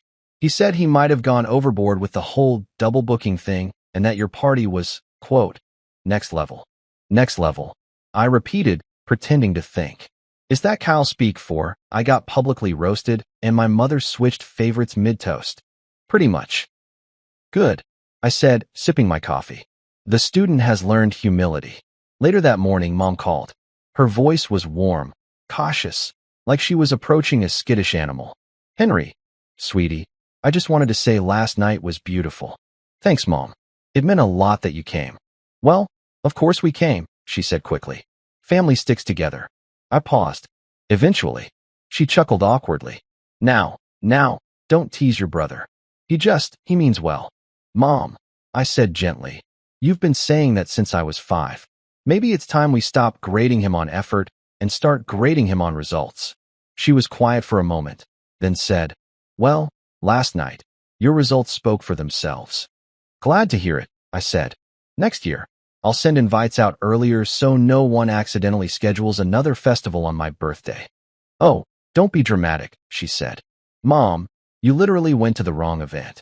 Point taken. After we hung up, I couldn't stop smiling. It wasn't bitterness anymore. It was relief.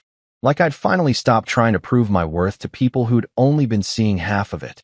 Around noon, Marcus showed up at my door wearing sunglasses, holding 2 smoothies, and looking like a man who'd just come back from a very successful heist. Morning, legend, he said, handing me a cup. Is that for me? Nah, it's for the man of the hour, he said dramatically, then handed it to me anyway. We sat on the porch, sipping in silence for a bit. The street was quiet except for a few passing cars and the faint hum of someone mowing their lawn. Bro, Marcus finally said, last night was iconic. I've thrown weddings that didn't hit that hard. I laughed. It was something, wasn't it? Something? It was revenge poetry. You turned humiliation into a franchise. People were dancing like they got invited to happiness itself. I just wanted to feel like I mattered, I said. He smirked. You didn't just matter. You trended. There's a difference. We both laughed until I nearly choked on my smoothie. Then he got quiet. So what now? You gonna make peace with Kyle? I thought about it. Eventually. Maybe after he recovers from emotional third-degree burns. Fair, Marcus said. But admit it, you feel better. Way better, I said. It's like years of being overlooked finally got exorcised through confetti and brisket. That's deep, he said. We should put that on a t-shirt. The rest of the day was calm, almost suspiciously peaceful. No chaos, no group chat drama, no passive-aggressive comments. Just the hum of normal life. I sat on my porch again that evening, same as the night this all started, but the silence felt different now. It wasn't lonely anymore. It was earned. The sun dipped below the trees, painting everything in orange and gold. I leaned back, took a sip of beer, and whispered to myself, you did good, man. And just when I thought the universe was done surprising me, my phone buzzed again. A new message from Kyle. Hey bro, you free tomorrow? I was thinking we grab lunch. My treat. I read it twice, then 3 times. The golden child had offered to pay. Historic. I typed back, sure, as long as it's not at your house. He replied with a laughing emoji. For once, it didn't make my blood boil. The next day, we met at a diner halfway between our houses. No crowd, no music, no fanfare. Just 2 brothers and a very confused waitress who recognized me from the party video. Kyle looked rough, like a man who'd spent the night reflecting and Googling how to recover from public embarrassment. Look, he said, stirring his coffee. I messed up. I didn't mean to hijack your birthday. I just thought that you're the center of the universe. I offered. He winced. Yeah, that. I smirked. At least you're self-aware now. He sighed. You really showed me up, man. I wasn't trying to show you up, I said. I was trying to show me up. And maybe remind everyone that I exist. He nodded slowly. You did that. Loudly. For a second, we both laughed. Real laughter. the kind that sounds like relief. Then he said, "For what it's worth, I'm proud of you." I raised an eyebrow. "You're proud of me?" "Yeah," he said. "You've always had it together, man. I just never wanted to admit it." That one hit harder than I expected. I didn't need an apology. I just needed acknowledgement. And finally, I had it. We paid the bill. Kyle actually did, shocking everyone including the waitress. And when we stepped outside, he said, "Next year, we'll do your party at my place. You plan it. I'll grill." "Deal," I said, shaking his hand. As I drove home, I couldn't help but smile. Not because I'd won, but because I'd finally stopped losing pieces of myself trying to keep the peace. That night, I sat on the same porch where it all began. Same chair, same kind of beer, different man. The air was still, the sky clear, and the faint smell of barbecue lingered in the distance like a reminder. For the first time in a long time, I didn't feel like the forgotten brother, or the overlooked son, or the husband people took for granted. I felt balanced, seen, whole. I raised my bottle to the stars and said quietly, "Here's to second servings." Because revenge, when done right, doesn't leave a bad aftertaste. It just leaves you full. "We've agreed you're no longer part of the family," my wife said at dinner. "Don't come home anymore. Don't come to any gatherings." My daughter nodded in agreement. I replied, "Thanks for confirming. I'll cancel all the auto payments." By 12:03 a.m., look, I've had some monumentally bad days in my 42 years on this spinning rock we call Earth, but nothing, and I mean absolutely nothing, prepared me for having my entire existence canceled over a medium-rare ribeye at Giovanni's Italian Steakhouse. You know, the kind of place with cloth napkins that cost more than most people's car payments and breadsticks that arrive with the kind of pretentious olive oil that has its own Wikipedia page.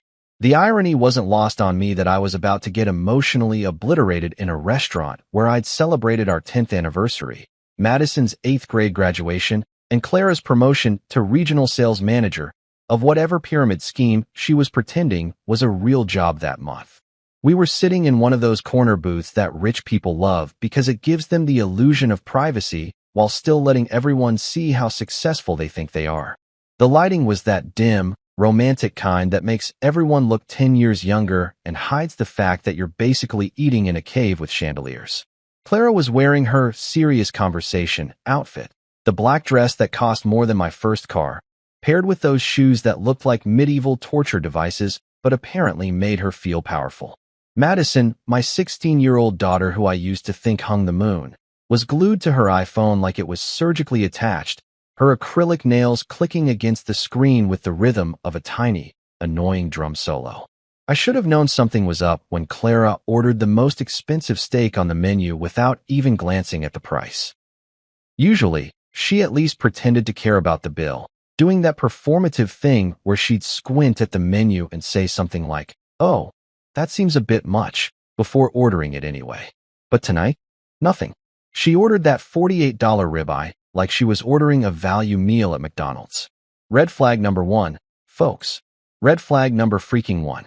The waiter, this young kid named Tyler who was probably working his way through community college and definitely didn't get paid enough to witness what was about to happen, brought out our entrees with the kind of flourish that suggested he'd been practicing in front of a mirror. Bone-in ribeye for the lady, grilled salmon for the young miss, and roasted chicken for the gentleman, he announced, like he was introducing royalty. I wanted to tell him to run, to get out while he still could, because this dinner was about to go sideways faster than a shopping cart with a broken wheel. Clara picked up her knife and fork with the precision of a surgeon, cut into that steak like she was dissecting something in biology class, and without even looking up at me, said, "We've agreed you're no longer part of the family." Just like that. No preamble. No, honey, we need to talk. No warning sirens or emergency broadcast system alerts. Just straight to the point, like she was telling me we were out of milk or that she'd picked up my dry cleaning. "Don't come home anymore. Don't come to any gatherings."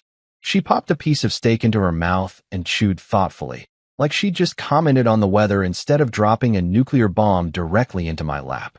I'm not gonna lie, my first instinct was to laugh. Not because it was funny, but because my brain literally couldn't process what had just happened. It was like that moment in a horror movie when the protagonist realizes the call is coming from inside the house, except instead of a serial killer, It was my wife of 15 years telling me I'd been voted off the island. And the kicker? The we, she kept referencing. We've agreed, she said. Since when did my family become a democracy I wasn't invited to participate in? Was there a family meeting I missed? Did they send out a memo? Was there a vote? Did they use one of those apps where everyone puts in their opinion and the majority rules? Madison didn't even look up from her phone. She just nodded, like Clara had asked her if she wanted dessert instead of essentially telling me I'd been fired from being a father and husband. That nod, man. That tiny little head bob that said, yeah, Mom's right, you're out. Without even having the decency to make eye contact. That's when it hit me. This wasn't a spur-of-the-moment decision. This was planned. Calculated. They'd probably discussed it over morning lattes at Starbucks while I was at work, earning the money that paid for those lattes. For a solid 10 seconds, I just sat there, my fork hovering somewhere between my plate and my mouth, trying to figure out if I was having a stroke or if this was actually happening. The restaurant sounds around me seemed to get louder, the clinking of silverware, the pretentious laughter from the table near the bar where some guy was definitely lying about his golf handicap, the subtle jazz music that was supposed to be soothing but now felt like a soundtrack to my personal apocalypse. But here's the thing about being an accountant for 20 years. You learn to keep your cool when the numbers don't add up. You learn to smile and nod when clients tell you they forgot to report that extra 50 grand in income. You develop this beautiful skill of appearing calm while your brain is doing backflips and calculating worst-case scenarios. So I did what I do best.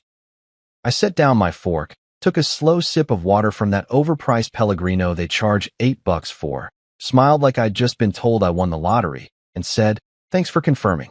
I'll cancel all the auto payments. The silence that followed was absolutely magnificent. You could have heard a pin drop in that noisy-ass restaurant. Clara's knife froze mid-cut, her eyes going wide like I'd just told her the steak was made of cardboard. Madison's thumb actually stopped scrolling, and if you know teenagers, you know that's basically a medical miracle. Even Tyler the waiter, who was refilling water glasses at the next table, did this subtle double take like he knew he'd just witnessed something legendary. Clara blinked at me, her mouth opening and closing like a confused goldfish. What? She managed to squeak out, her voice about 3 octaves higher than normal. But I was done. I was so incredibly, beautifully done. I pulled out my wallet, the same wallet that had been funding their lifestyle for the past 15 years, and placed enough cash on the table to cover the bill plus a 30% tip. Because unlike some people, I still believe in taking care of folks who actually work for a living. Thanks for dinner, I said, standing up and straightening my tie. Tyler, the chicken was excellent. You folks have a wonderful evening. And then I walked out of Giovanni's Italian steakhouse with my head held high, leaving behind a half-eaten chicken breast and the smoldering remains of what used to be my family. I sat in my car in the parking lot for exactly 3 minutes, just breathing and watching the neon sign flicker outside. Then I pulled out my phone and opened my banking app. By the time I pulled into my office parking garage 20 minutes later, I'd canceled the electric bill, the gas bill, the water bill, the internet service, the cable package, Clara's gym membership at that bougie place with the eucalyptus towels, Madison's Spotify Premium, the car insurance on Clara's BMW, and, my personal favorite, the monthly subscription to that meal kit service Clara never actually cooked but loved to post photos of on Instagram. At exactly 12:03 a.m., while I was sitting in my office chair eating leftover Chinese food and watching reruns of The Office, their perfect little world started going dark. No internet for Madison's precious TikTok videos. No electricity for Clara's curling iron. No hot water for those hour-long showers that wasted enough water to fill a swimming pool. Turns out when you kick out the family accountant, Netflix goes with him. So does Hulu, Disney Plus, Amazon Prime, and every other streaming service they'd forgotten I was paying for. My phone started buzzing around 12:15 a.m. I looked at Clara's name flashing on the screen, smiled, and set my phone face down on my desk. Then I took another bite of lo mein and felt something I hadn't felt in years. Absolute, unadulterated peace. Here's the thing about getting dumped by your wife at a fancy restaurant. It gives you a lot of time to think about where everything went wrong, and more importantly, when you became so pathetically blind to the fact that you weren't in a marriage, but rather a never-ending subscription service that kept auto-renewing every month without your actual consent. I spent that first night after the dinner disaster sitting in my office, which had become more of a home to me than our actual 4-bedroom, 3-bathroom house in the suburbs anyway, just running through the highlight reel of our 15-year marriage like some kind of masochistic film student analyzing a really depressing indie movie. Clara and I met at a corporate mixer in 2010, back when people still thought those things were a good idea instead of the awkward networking hellscapes they actually are. She was working as a receptionist at a dental office, and I was a junior accountant at a mid-sized firm, wearing a suit that cost more than my rent and trying to pretend I knew what I was doing with my life. She had this laugh. God, that laugh. That could light up a room full of boring finance bros talking about tax codes and quarterly projections. It was infectious, genuine, and made me feel like maybe I wasn't just another calculator with legs. That laugh was what made me fall in love with her. Turns out, that laugh was also her greatest acting performance, because I'd learned over the years that it came out whenever she needed something, wanted something, or was about to spend money we didn't have on something we definitely didn't need. The first few years were actually pretty good, or at least that's what I told myself while I was reorganizing my mental filing cabinet of memories at 2 in the morning. We had a tiny apartment in a neighborhood that was up and coming, which is realtor speak for kind of sketchy, but we promise it'll be nice eventually. We ate ramen for dinner more nights than I care to admit, binge-watched Netflix on a TV we'd bought off Craigslist for $60, and genuinely seemed to enjoy each other's company. Clara would curl up next to me on our thrift store couch and talk about her dreams. Opening her own business, traveling to Italy, maybe having a kid or two. I'd tell her about making partner at the firm someday, about how I'd take care of her, about how we'd build something real together. And here's where I really need to give myself credit for being the world's biggest idiot. I actually did it. I worked my ass off, pulled 70-hour weeks, survived on coffee and granola bars, and climbed that corporate ladder like it was my personal Mount Everest. By year 5, I'd made senior accountant. By year 8, I was pulling in 6 figures. By year 10, I'd made partner, and we'd moved into that picture-perfect suburban house with the manicured lawn and the 2-car garage. Madison was born in year 3, and watching Clara hold our daughter for the first time made me think that maybe, just maybe, all those extra hours and missed dinners and sacrificed weekends were worth it. But somewhere between for better and for worse, we'd taken a hard left turn into for ATM machine. Clara had started her business ventures, and I use that term so loosely it barely counts as a term anymore. First, it was the boutique clothing line that lasted 6 months and cost me $15,000 in startup costs. Then it was the essential oils pyramid scheme that she swore wasn't a pyramid scheme, but definitely had a triangle-shaped business model. After that came the life coaching certification, the real estate license she never used, the Etsy shop that sold exactly 3 items, all purchased by her mother, and most recently, some kind of wellness consulting thing that seemed to consist entirely of posting inspirational quotes on Instagram and drinking green smoothies at expensive cafes. Every single one of these ventures required capital, my capital. Every single one came with a PowerPoint presentation about investing in our future and believing in each other's dreams. And every single time, like a complete chump, I'd wire the money from our joint account and watch it evaporate faster than water in the Mojave Desert. But here's what really got me. What kept me up at night now that I was finally processing all of this? She never once said thank you. Not genuinely, anyway. It was always this performative gratitude, the kind you give when someone holds the door open for you. Thanks, babe, she'd say, barely looking up from her phone. Like I'd just picked up milk from the grocery store instead of funding her latest fantasy. And Madison. Oh, Madison. My sweet baby girl who used to think I hung the moon and the stars, who used to draw me crayon pictures of us holding hands with Best Daddy, written in backwards letters, who used to wait by the door when I came home from work and jump into my arms like I was a superhero. Somewhere around her 13th birthday, that little girl had been replaced by a teenager who'd learned every trick in her mother's playbook. The selective amnesia, the ability to ask for things without actually asking, the talent for making you feel guilty for not providing something you didn't even know she wanted. Last year, and I'm not exaggerating here, I spent $28,000 on Madison alone. I had the spreadsheets to prove it, because of course I did. Private tutoring for classes she was failing because she spent more time on TikTok than studying. For Grant, the essential spring break trip to Cancun with her friends that she absolutely needed to go on, or she'd literally die of social embarrassment. 3,000. The new iPhone because her perfectly functional 6-month-old iPhone was so cringe. Dad, oh my God. 1,200 bucks. Designer clothes from brands I couldn't even pronounce. Another 5 grand, easy. A car for her 16th birthday. Not just any car, but a used Audi because everyone else has nice cars. 15,000. And you know what I got for all that? A nod at dinner while her mother kicked me out of the family. A freaking nod. Like I was some employee getting downsized during corporate restructuring. Yeah, mom's right. Dad's out. Can I get the Wi-Fi password for wherever we're going next?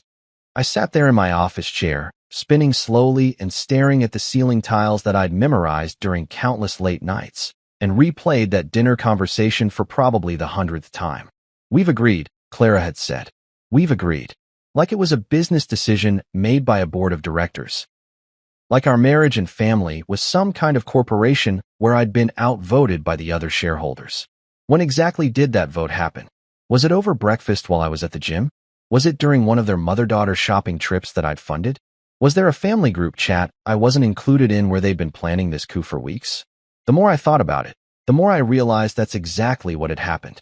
I'd been strategically excluded from my own family, slowly and methodically pushed to the margins until I was nothing more than a walking, talking checking account. I wasn't Clara's husband. I was her financial advisor who occasionally shared a bed with her. I wasn't Madison's father. I was the guy who paid for stuff and occasionally said no, which made me the villain in her teenage drama. Clara loved her image more than she'd ever loved me, and that was becoming crystal clear in the harsh fluorescent lighting of my office at 2:30 in the morning.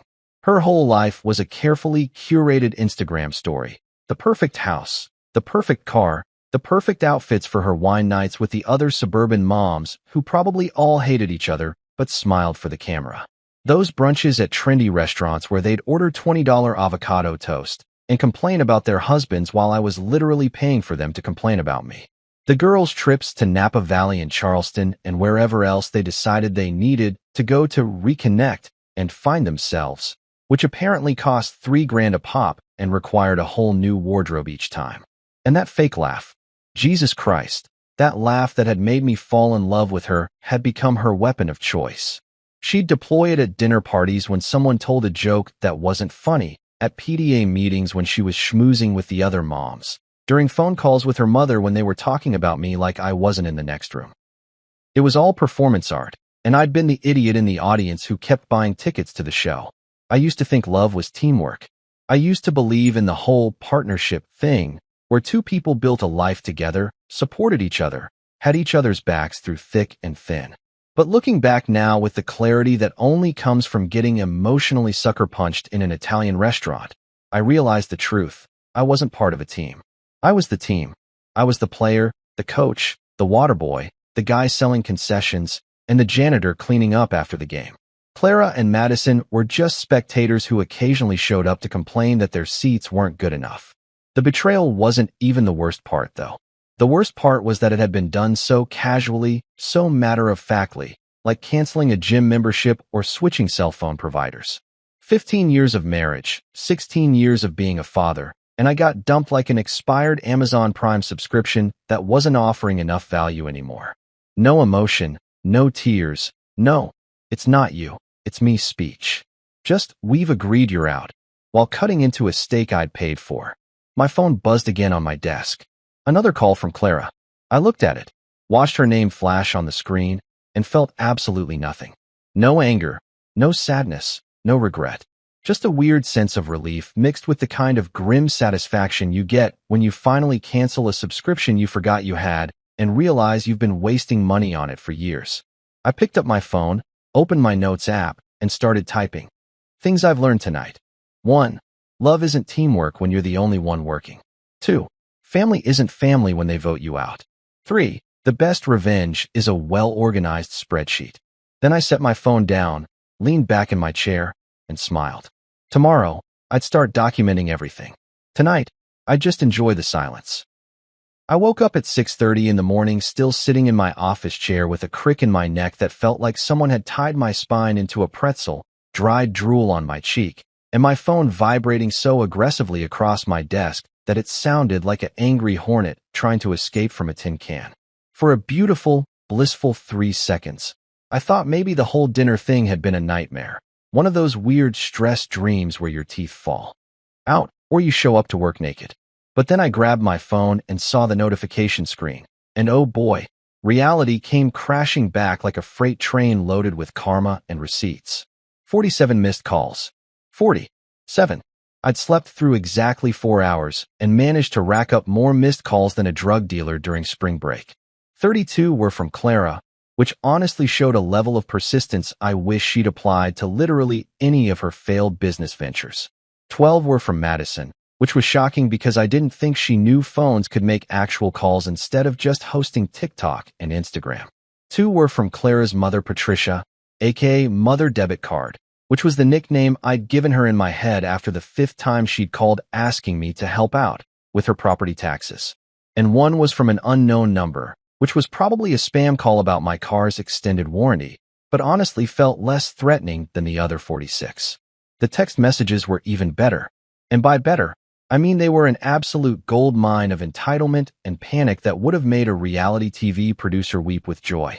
I scrolled through them like I was reading the world's saddest, most expensive comedy routine. Clara, 12:47 a.m. Leo, pick up your phone. Clara, 12:52 a.m. This isn't funny. Clara, 1:03 a.m. What did you do? Clara, 1:15 a.m. The internet is out. Clara, 1:23 a.m. Leo, the first swear to God. Clara, 1:41 a.m. You're being childish. Clara, 2:18 a.m. Fine. Don't answer. We'll figure it out without you. That last one was particularly hilarious considering they literally couldn't figure out how to turn the Wi-Fi back on without me. But sure, Clara, you go ahead and figure it out. Maybe try Googling it. Oh wait, you can't, because I canceled the internet. Oopsie.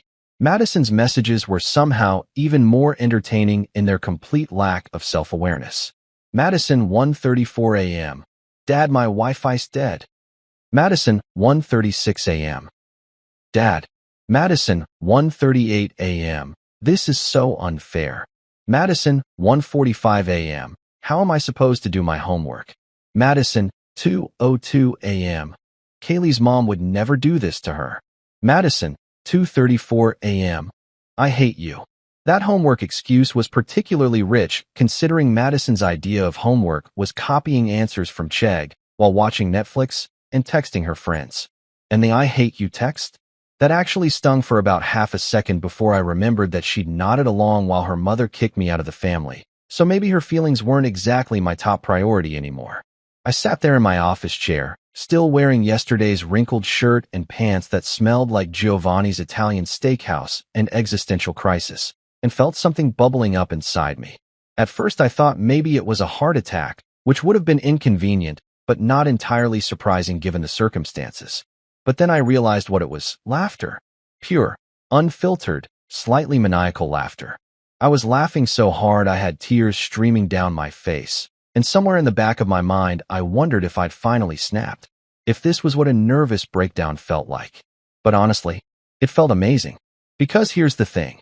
After 15 years of being taken for granted, of being treated like a human ATM machine with legs, of funding every ridiculous whim, an expensive hobby, an emergency shopping trip, I'd finally done something that made them actually notice I existed. Not as a husband or father, but as the guy who paid for stuff. And now that the stuff wasn't being paid for anymore, suddenly I was very, very important. I made myself a cup of coffee using the ancient Keurig machine in the office break room that probably violated several health codes, grabbed my laptop, and decided it was time to do what I did best: turn chaos into organized, beautiful, devastating spreadsheets. If Clara and Madison wanted to treat our family like a business transaction, then by God, I was going to give them a full financial audit. I opened Excel, my old friend, my faithful companion, the only relationship in my life that had never let me down, and created a new workbook. I titled it The Collins Family Financial History, a Tragedy in Numbers. Then I created columns: date, amount, category, recipient, purpose, and my personal favorite, thank you received, Y/N.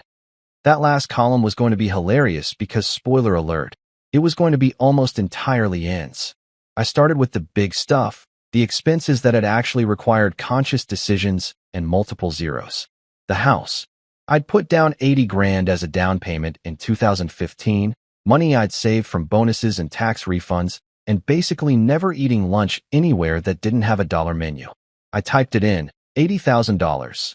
House down payment, Clara, so we could live in the right neighborhood. In the right neighborhood, by the way, was code for the place where all her friends lived so she could keep up with the Joneses. Or in this case, the Hendersons and the Martinez family, and those insufferable people next door with the matching Range Rovers. Then came Madison's private school tuition, $22,000 a year for 13 years, because apparently the perfectly good public school 3 blocks away wasn't good enough for our precious angel. I did the math, $286,000 in tuition alone. $286,000 so Madison could go to a school with a pretentious Latin motto and a lacrosse team. I added it to the spreadsheet and felt my eye twitch a little. Clara's car, that gorgeous silver BMW X5 that she'd begged for because I need something safe for Madison. $58,000, plus another 12 grand in maintenance over the years because German engineering apparently means expensive as hell to fix when literally anything breaks. Into the spreadsheet it went. The family vacations. Oh God, the vacations. Disney World twice, because apparently once wasn't enough magical memories. Hawaii for our 10th anniversary, where Clara had posted approximately 900 photos on Instagram and spent more time finding the perfect angle for her beach selfies than actually talking to me. That ski trip to Colorado where none of us actually knew how to ski, but Clara insisted we needed to learn because everyone skis. The cruise to the Caribbean where I'd gotten food poisoning and spent 3 days in our cabin while Clara and Madison enjoyed the all-inclusive buffets I was paying for. Altogether, probably 70 grand, easy. $70,000 in making memories that apparently didn't matter enough to keep me in the family. I kept going, getting more detailed, more petty, more beautifully vindictive with each entry. Clara's gym membership at that bougie place with the eucalyptus towels and the kombucha on tap, $2 for $100 a year for 6 years. Her weekly nail appointments, $80 a pop, times 52 weeks, times however many years she'd been getting them. Her Botox appointments that she thought I didn't know about, $600 every 4 months like clockwork. The wine nights with her friends where they'd split $300 bottles, and somehow the bill always ended up on my credit card. The retail therapy shopping trips that happened every time she was stressed, which was apparently every other Wednesday. Madison's expenses were equally impressive in their absurdity. That car I'd bought her, 15 grand for a used Audi because, Dad, I can't drive a Honda. That's so embarrassing. Her phone bills, $120 a month because she needed unlimited everything to maintain her social media presence. The college prep courses she'd begged for and then attended maybe 3 times. The homecoming dresses, the prom dresses, the dresses for dances, I'd never even heard of that apparently required brand new designer outfits every single time. The spring break trip, the summer camps, the ski trips with friends, the concert tickets to see artists I'd never heard of and couldn't pick out of a lineup. Every single expense became a line item. Every bill became a memory. Every payment became proof that I'd been the world's most dedicated ATM machine, dispensing cash on demand without ever getting so much as a receipt or a genuine thank you. The spreadsheet grew longer and longer, and with each entry, I felt lighter somehow, like I was exorcising demons through data entry. By the time I finished, it was almost noon, and I had a document that was 17 pages long and totaled just over $1.2 million. $1.2 million over 15 years of marriage. That number just sat there at the bottom of my spreadsheet, mocking me, showing me exactly how much it had cost to be treated like garbage by the people I'd loved most in the world. I saved the file, backed it up to 3 different cloud services because I'm not an idiot, and leaned back in my chair. My phone was still buzzing with calls and texts, but I ignored it. Let them panic. Let them figure out how to function without me bankrolling their lifestyle. I had spreadsheets to make and spite to organize. Funny thing about numbers, they don't lie. Every "I love you" over the years had an average cost of about $4,800. Every "thank you" rang up at around $6,200. And every time Clara had said, "We're family," It had cost me roughly $11,000. Turns out family isn't priceless after all. It's very, very expensive. By 2 o'clock that afternoon, my phone had basically achieved sentience and was staging a full-blown rebellion against me. It was vibrating so constantly that it had actually moved 3 inches across my desk, like one of those wind-up toys you get from a grocery store vending machine for a quarter. I put it on silent around noon, but I could still see the screen lighting up like a demented disco ball every 30 seconds with another incoming call. Clara had apparently decided that if she just kept calling, eventually I'd crack and answer, which showed a fundamental misunderstanding of both my personality and how telephones work. But then the call stopped being just from Clara, and that's when things got really interesting. At 2:17 p.m., I watched as Patricia Mobile flashed across my screen, and I actually laughed out loud, startling Derek from accounting, who was microwaving fish in the break room like an absolute psychopath. Patricia, my mother-in-law, the woman who had raised Clara to believe that money grew on trees and that those trees were specifically located in other people's backyards. Patricia, who I'd privately nicknamed Mother Debit Card after the 15th time she'd called asking me to help out with some emergency that always seemed to require exactly the amount of money she'd recently spent on a cruise or a new handbag. I let it ring. 4 times, 8 times, 12 times. The woman had the persistence of a telemarketer and the entitlement of someone who'd never paid for anything themselves in their entire life. Finally, on ring number 15, and I'm not exaggerating, I counted, I picked up.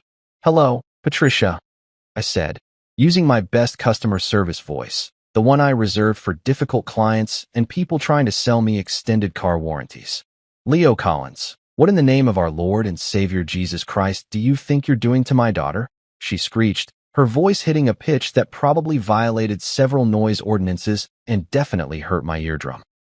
Patricia had this way of bringing religion into everything despite the fact that I'd never seen her inside a church except for weddings and funerals, and even then only if they had a decent reception afterward. "Well, Patricia, I'm currently sitting in my office reviewing financial documents," I said calmly, clicking my pen in a rhythm that I knew would annoy her.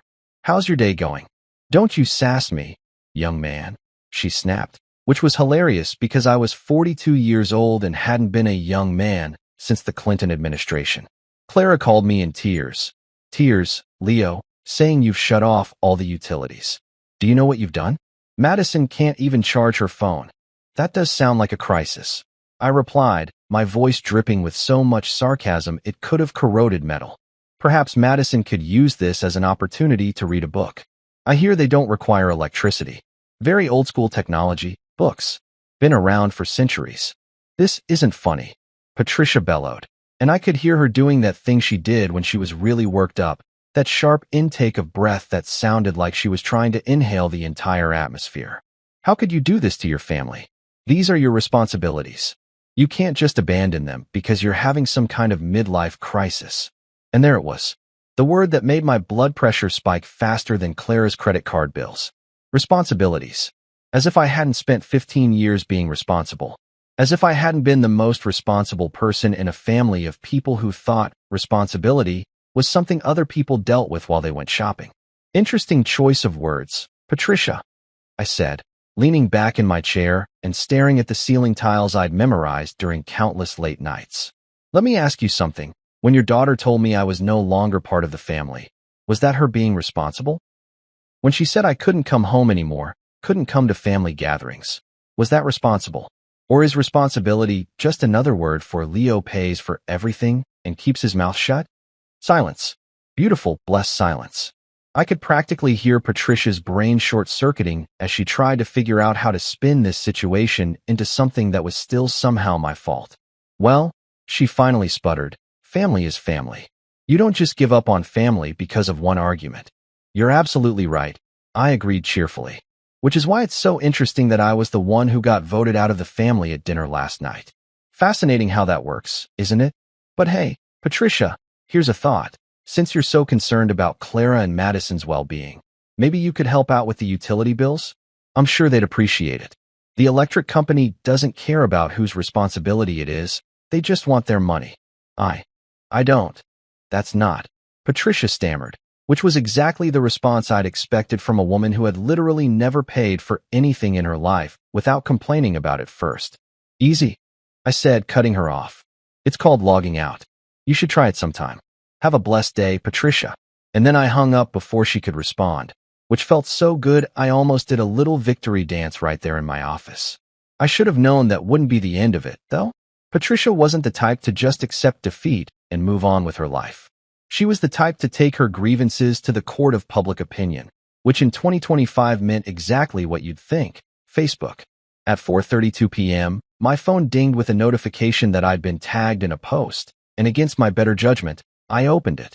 The post was a masterpiece of manipulative, passive-aggressive, martyr-complex writing that would have made Shakespeare weep. It was titled, "When Family Forgets," which already made me want to throw my phone into the nearest body of water. And it just got better from there. Sometimes people forget where they came from, Patricia had written, and I could practically hear her fake crying voice through the screen. They forget who loved them, who supported them, who stood by them when they had nothing.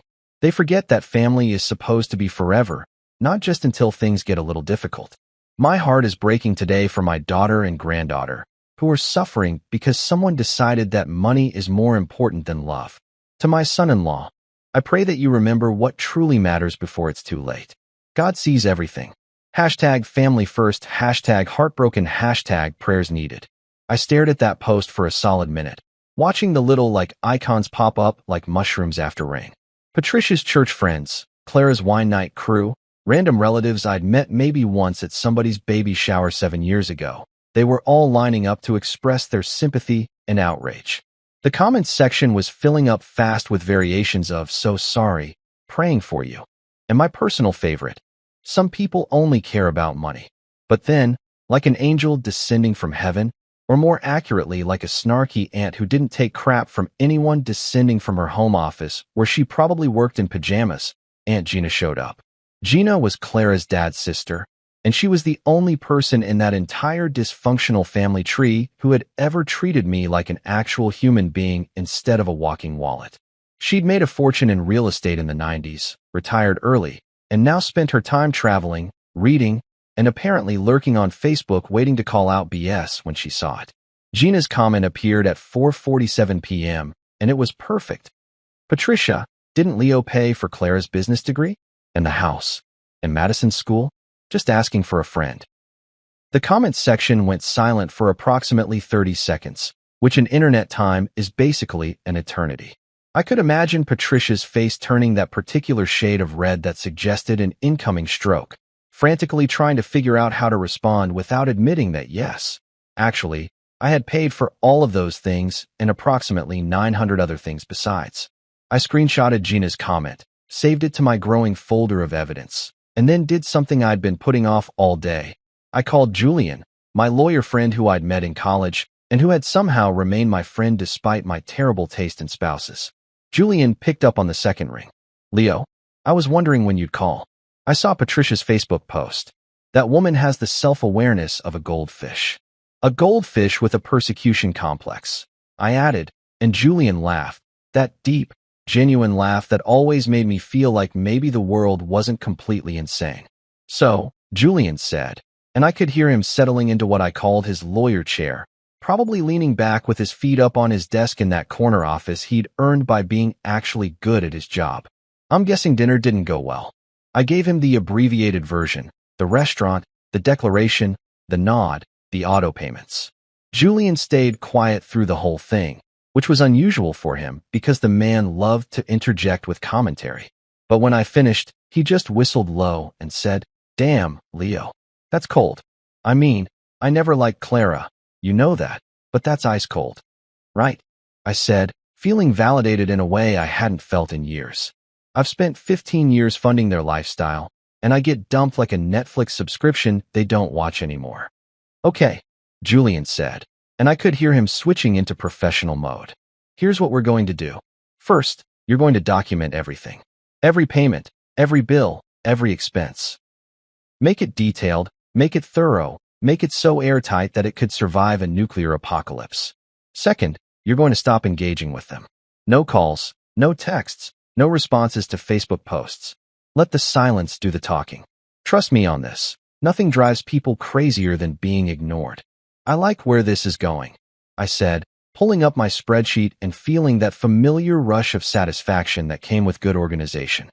Third, Julian continued, we're going to explore your legal options. If Clara wants to kick you out of the family, fine. But families have legal obligations, and I'm willing to bet she's violated a few of them. You let me worry about that part. We talked for another 20 minutes, going over details, discussing strategy, and by the time I hung up, I felt something I hadn't felt since before the dinner. Hope. Not hope that we'd reconcile or that things would go back to normal, because honestly, screw normal. Hope that maybe, just maybe, I'd come out of this thing okay. I looked at my phone one more time. 37 new notifications, all of them probably from Clara or Patricia or Madison. I swiped them all away, turned my phone face down, and smiled. Silence really was the funniest weapon. There's something deeply satisfying about revenge served cold, calculated, and formatted in Times New Roman 12-point font with proper margins.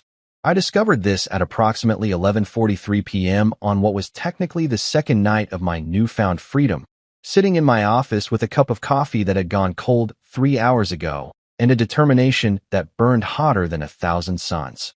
Julian's advice kept echoing in my head. Document everything, stay professional, let the silence do the talking.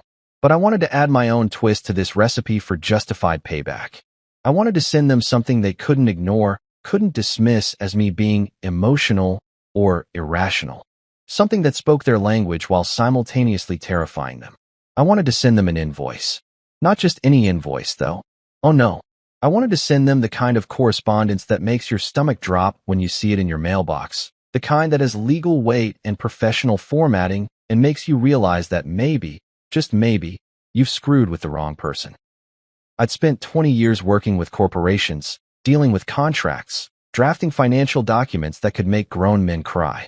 I knew exactly how to make something sound official, binding, and absolutely terrifying without actually threatening anyone. I opened Outlook, because nothing says serious business like a properly formatted email from an actual email client instead of some casual text message, and started a new message. The to field was easy, Clara's email, Madison's email, and just for the absolute chaos of it, Patricia's email too. Because if we're going to do this, we might as well do it right. The CC field got Julian's work email, because every good corporate disaster needs a lawyer copied on it for authenticity. The subject line took me a solid 10 minutes to craft. It needed to be professional enough to be taken seriously, but ominous enough to make them panic. I went through several iterations. Regarding outstanding financial matters was too vague. Immediate payment required was too aggressive. Family account review was too casual. Finally, at 11:54 p.m., I landed on the perfect combination of corporate speak and implied doom. Outstanding balances, the Collins family account, action required. That action required at the end was chef's kiss, as Madison would say. It suggested urgency without being overtly threatening. It implied consequences without stating them explicitly. It was the email equivalent of a ticking clock in a movie, and I was here for it. The body of the email took even longer because I wanted it to be absolutely perfect. I channeled every corporate email I'd ever received from collections departments, legal teams, and HR departments that were about to fire someone. I used phrases like, per our recent discussion, and upon review of account history, and in accordance with standard procedures. I even included a fake reference number at the top, REF, CF, 2025-1026-001. Because nothing says, this is serious, like an official-looking reference number that probably doesn't mean anything but sure looks important. Here's what I finally settled on at 11:58 p.m. Dear Clara, Madison, and Patricia, this correspondence serves as formal notification regarding outstanding financial obligations related to the Collins family account, REF, CF, 2025-1026-001. Per our recent discussion on October 25, 2025, at Giovanni's Italian Steakhouse, it was mutually agreed that I would no longer be considered part of the family unit and would therefore cease participation in all family activities and gatherings. In light of this restructuring of our familial relationship, I am hereby providing notice that all financial support previously extended will be discontinued effective immediately. Upon comprehensive review of account history spanning the period of 2010 to 2025, it has come to my attention that significant financial discrepancies exist regarding shared assets, joint accounts, and unilateral withdrawals made without proper authorization or consent. You are hereby notified that you have 30 calendar days from the date of this email to respond with a detailed accounting of all shared financial assets and to arrange for equitable distribution of said assets. Failure to respond within the specified time frame will result in the matter being forwarded to legal counsel for formal proceedings. For questions or clarifications regarding this matter, please direct all correspondence to my attorney, Julian Matthews, whose contact information is copied on this communication. This matter requires your immediate attention. Respectfully, Leo Collins, Certified Public Accountant. I read it over 3 times, checking for typos, making sure every comma was in the right place, ensuring that it sounded sufficiently corporate and intimidating without actually being actionable for harassment or anything else that could bite me in the ass later. It was beautiful. It was professional. It was the email equivalent of dropping a bomb wrapped in bubble wrap and tied with a bow. At exactly 11:58 p.m., my cursor hovered over the send button. I thought about all the years of being taken for granted, all the dismissive comments, all the times I'd been treated like my only value was the size of my paycheck. I thought about that nod at dinner, about Madison's complete indifference to my existence, about Clara's casual cruelty dressed up as a business decision. Then I clicked send and watched the email disappear into the digital void, headed straight for 3 separate inboxes like a heat-seeking missile aimed at their peace of mind. I sat back in my chair, cracked my knuckles, and waited. Email delivery notifications popped up almost immediately. Delivered, delivered, delivered. All 3 of them had received it. Now it was just a matter of time before my phone exploded. And I mean exploded in the metaphorical sense, though at 12:10 a.m. it might as well have been literal for how aggressively it started vibrating, dinging, buzzing, and generally losing its mechanical mind. The responses came in so fast I could barely read them before another one appeared. Clara's email, sent at 12:03 a.m. What the hell is this, Leo? Are you seriously threatening us? This is insane. You've lost your mind. I'm calling my lawyer. I almost laughed at the I'm calling my lawyer part. Clara didn't have a lawyer. She had Janet from her book club who'd watched a lot of Law and Order and once helped her sister file for divorce. But sure, Clara, you go call your lawyer. Madison's email came in at 12:07 a.m., and it was exactly what I expected from a 16-year-old who'd just realized the gravy train had derailed. Dad, WTF? This is so extra. You're literally ruining my life over nothing. Mom said you could come back if you apologize and turn everything back on. Just say sorry and stop being petty. The audacity. The sheer, unmitigated audacity of thinking I was the one who needed to apologize. That I could just come back if I said sorry for the crime of, what exactly? Not wanting to fund the lifestyle of people who'd kicked me out of the family? I saved that email in a special folder I created called Evidence of Delusion. But Patricia's email. Oh, Patricia's email was the crown jewel of entitled outrage. It arrived at 12:09 a.m., and it was 3 paragraphs of pure, unfiltered melodrama. Leo, I have prayed for you tonight. I have asked God to soften your heart and help you see the error of your ways. What you're doing is not just wrong, it's sinful. You are breaking up a family over money. Money. As if money matters more than the bonds of love and matrimony. Your poor daughter is terrified. Your wife is devastated. And for what? Because your pride was hurt? The devil is working through you, Leo, and I pray you realize it before it's too late. This family has given you everything: love, support, a beautiful home. And this is how you repay us? By threatening legal action? By abandoning your responsibilities? I am ashamed to have called you my son-in-law. You need to fix this before you destroy what's left of this family. There is still time to do the right thing. I read it twice, then a 3rd time, each reading making me angrier and more amused in equal measure. The sheer nerve of claiming they'd given me everything when I'd literally paid for everything. The religious guilt-tripping, the emotional manipulation, the complete lack of self-awareness. It was almost impressive in its totality. My fingers started typing a response before my brain could catch up. I got as far as, "Dear Patricia, actually, TurboTax is working through me, and it's much more reliable than your version of God," before I stopped myself. Julian's voice echoed in my head. "Stay professional. Don't engage. Let the silence do the talking." I highlighted the entire draft response and hit delete, watching the words disappear character by character. Then I closed my email client, turned off my phone, and just sat there in the quiet of my office, feeling something that I hadn't felt in a very long time. Powerful. Because here's what I'd realized. Arguing with them was pointless. Getting emotional was pointless. Trying to make them understand was pointless. But invoicing them, treating this whole situation like a business transaction, that was hitting them where it actually hurt. I wasn't their husband or father or son-in-law anymore. I was their creditor. I wasn't asking for their love or respect or understanding. I was demanding an accounting. I wasn't arguing anymore. I was billing.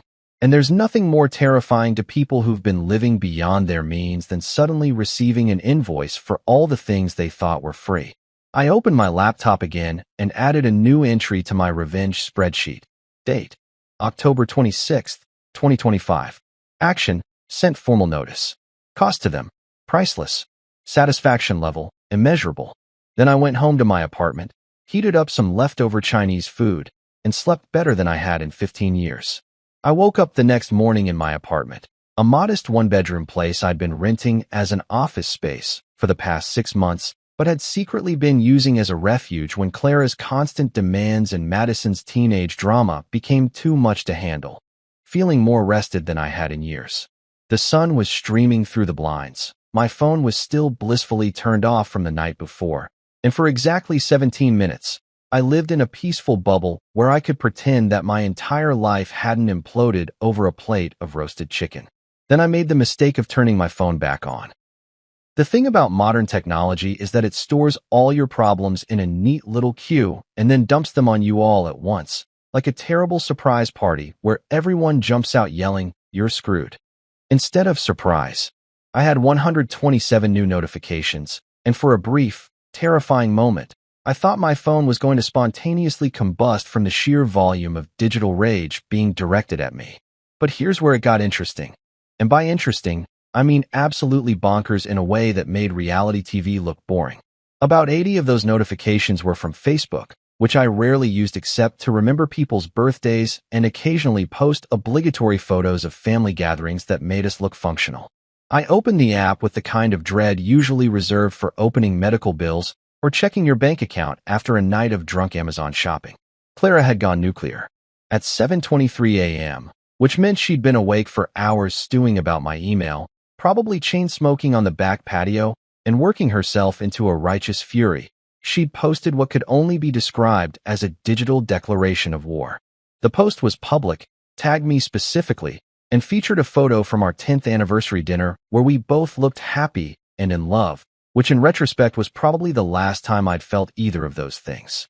The caption read, "Some people forget who loved them once they start earning money. They forget the sacrifices others made. They forget that success isn't built alone. My heart is breaking for what money and pride can do to a person. Praying for healing. Broken heart # heartbroken # marriage struggles # stay strong."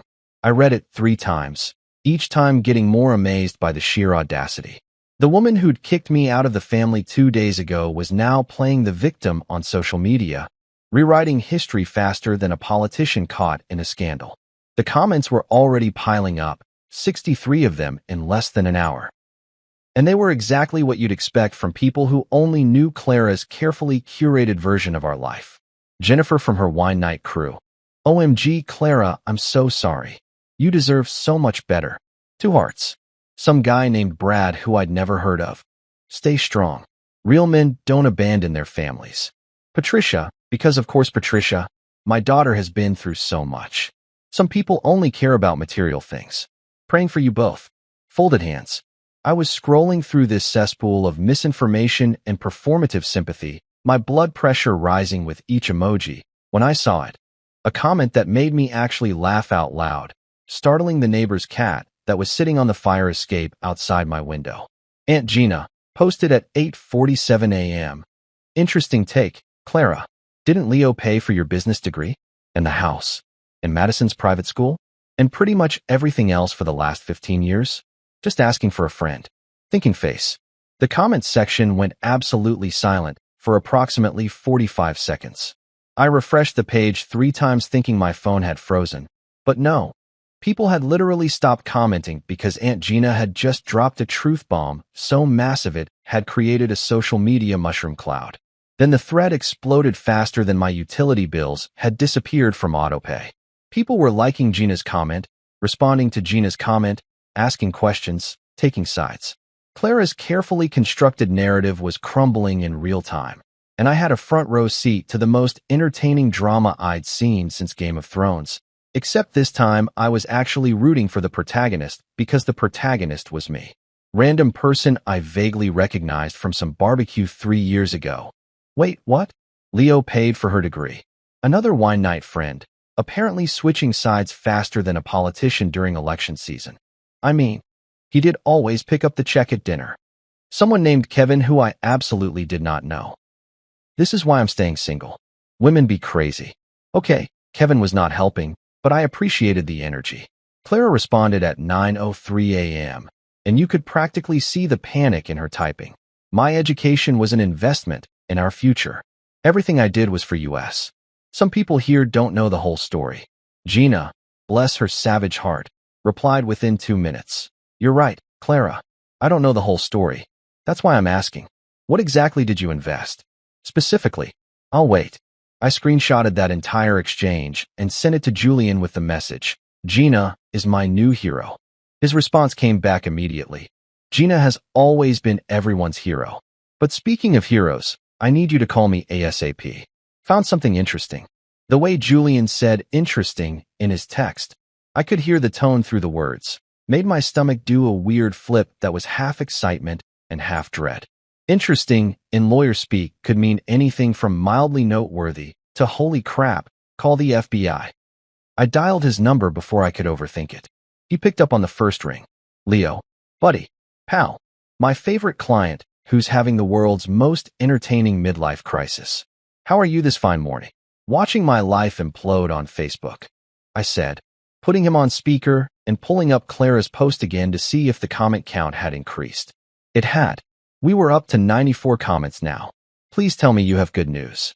Oh, I have better than good news, Julian said, and I could hear him shuffling papers in the background. I have what we in the legal profession call evidence, and what normal people call receipts that will destroy your enemies.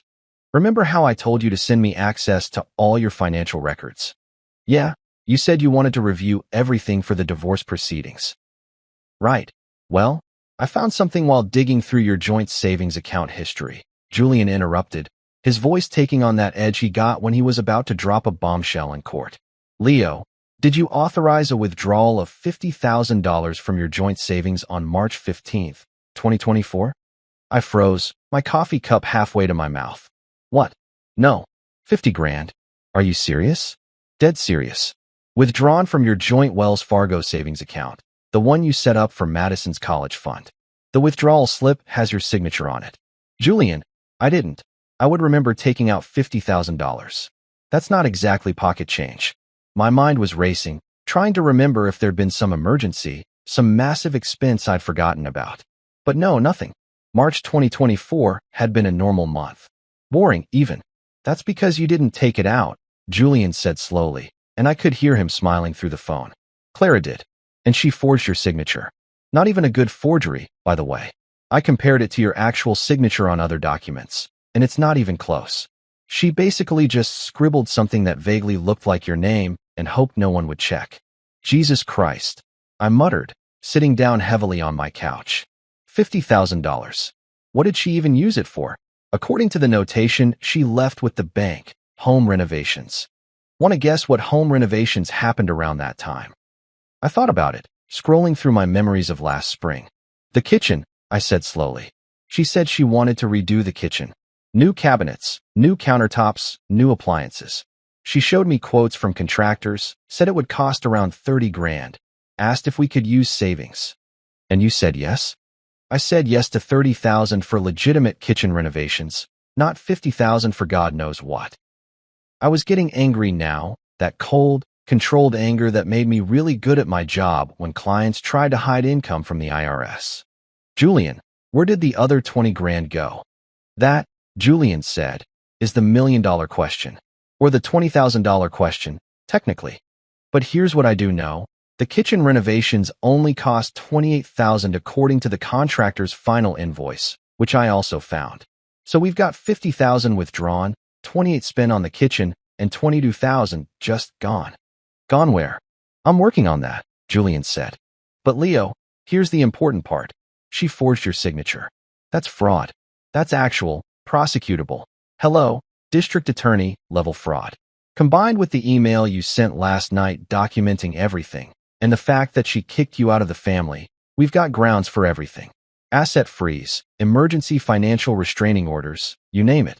I sat there processing this information, watching the Facebook comments continue to pile up on Clara's post while my brain tried to wrap around the fact that my wife had committed actual fraud. Not just emotional betrayal or financial irresponsibility, but literal, sign your name on the dotted line and go to jail fraud. File it, I said finally. File everything. Asset freeze, restraining orders, whatever you think we need. I want every account frozen, every credit card locked, everything. Music to my ears, Julian said. I'll have the paperwork filed by this afternoon. Leo, by dinner tonight, the only thing running in that house will be the ceiling fan. And that's only because the electric company hasn't caught up yet. We hung up, and I looked back at my phone. Clara's post now had 127 comments, and Aunt Gina was still in there fighting the good fight, asking pointed questions that no one seemed able to answer. I added my own comment, short and sweet. Clara, we should probably talk about that $50,000 you withdrew from our joint savings in March 2024.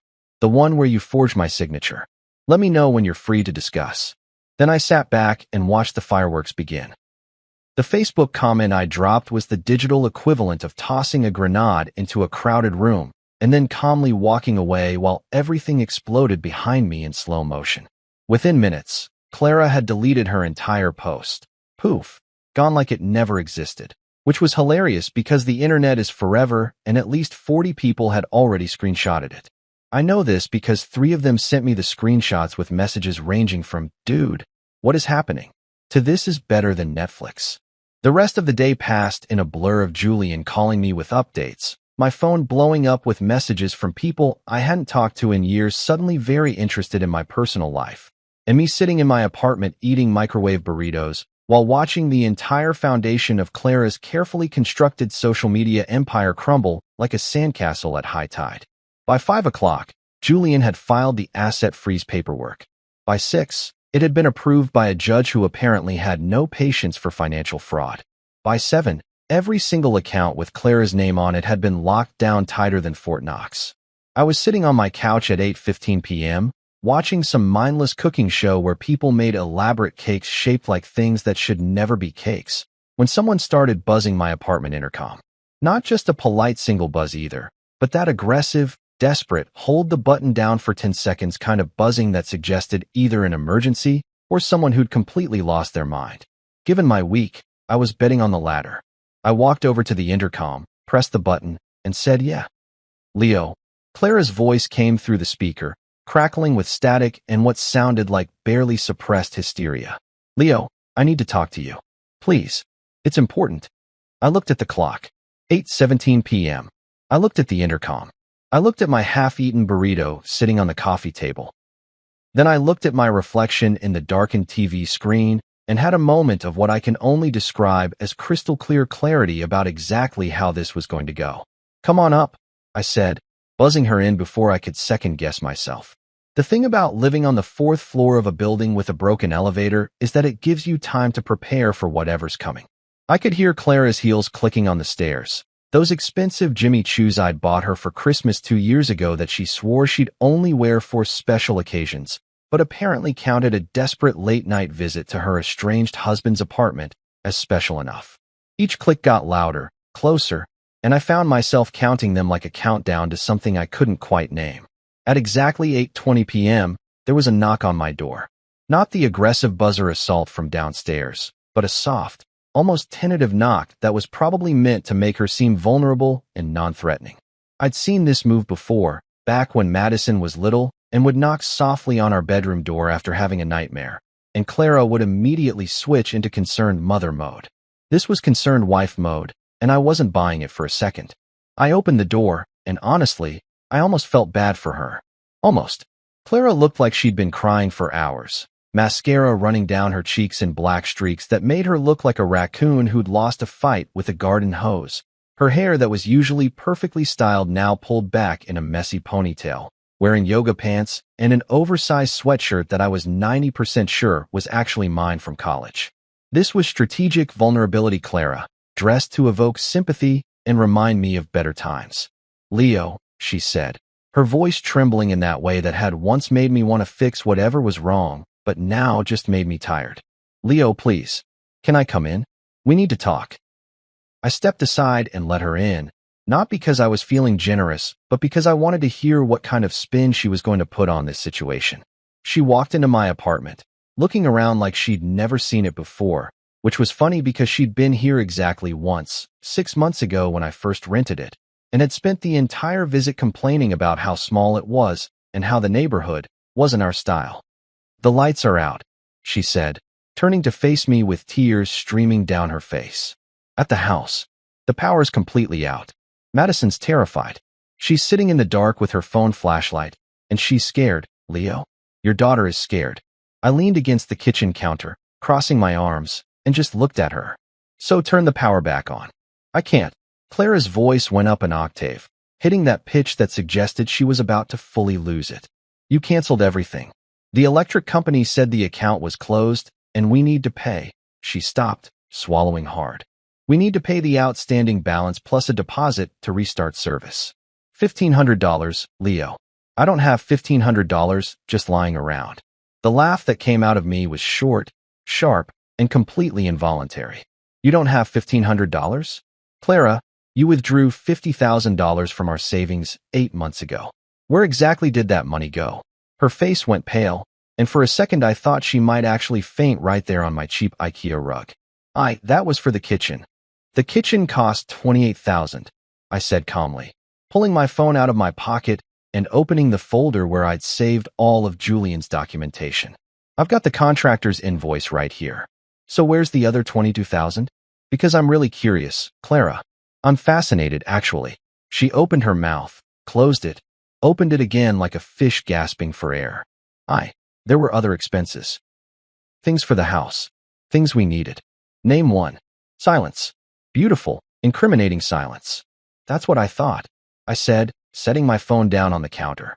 "So let me get this straight. You forged my signature, stole $50,000, spent it on God knows what, kicked me out of the family over dinner, and now you're here because the consequences of your actions are inconvenient? Do I have that right?" "Leo, please."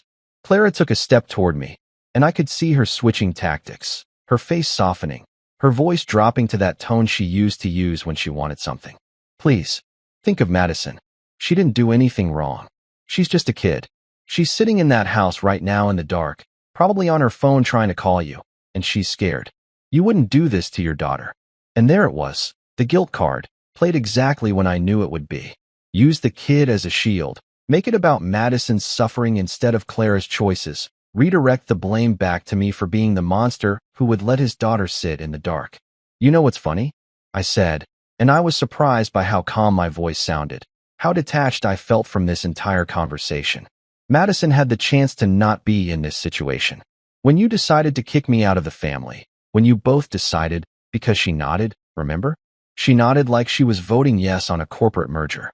She could have said, "Hey, maybe don't kick Dad out." She could have called me any time in the past 2 days. She could have sent a text that wasn't demanding I turn the Wi-Fi back on. But she didn't. So no, Clara, I'm not doing this to Madison. You did this to Madison. That's not fair. You want to talk about fair? I walked over to my desk, grabbed the manila folder Julian had helped me prepare, and handed it to her. "Here's what's fair. This is a formal demand for reimbursement. Every dollar I've spent over the last 15 years that benefited you directly. Every forged signature, every unauthorized withdrawal, every bill I paid while you treated me like a human ATM machine. You've got 30 days to respond, and if you don't, my lawyer files a formal fraud complaint with the district attorney." Clara stared at the folder like it was a snake that might bite her. She didn't take it, so I set it on the small table by the door. "You can't be serious," she whispered. "I've never been more serious about anything in my life," I said, walking to the door and opening it.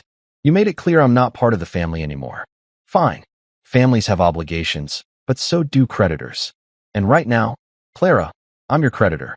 You've got 29 days and 23 hours to figure out how to respond to that letter." "Leo, wait." She reached for my arm, but I stepped back.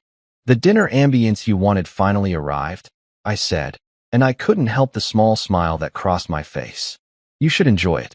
I hear candlelight is very romantic." Her face crumpled, fresh tears streaming down her already ruined makeup, and for half a second I felt something that might have been sympathy.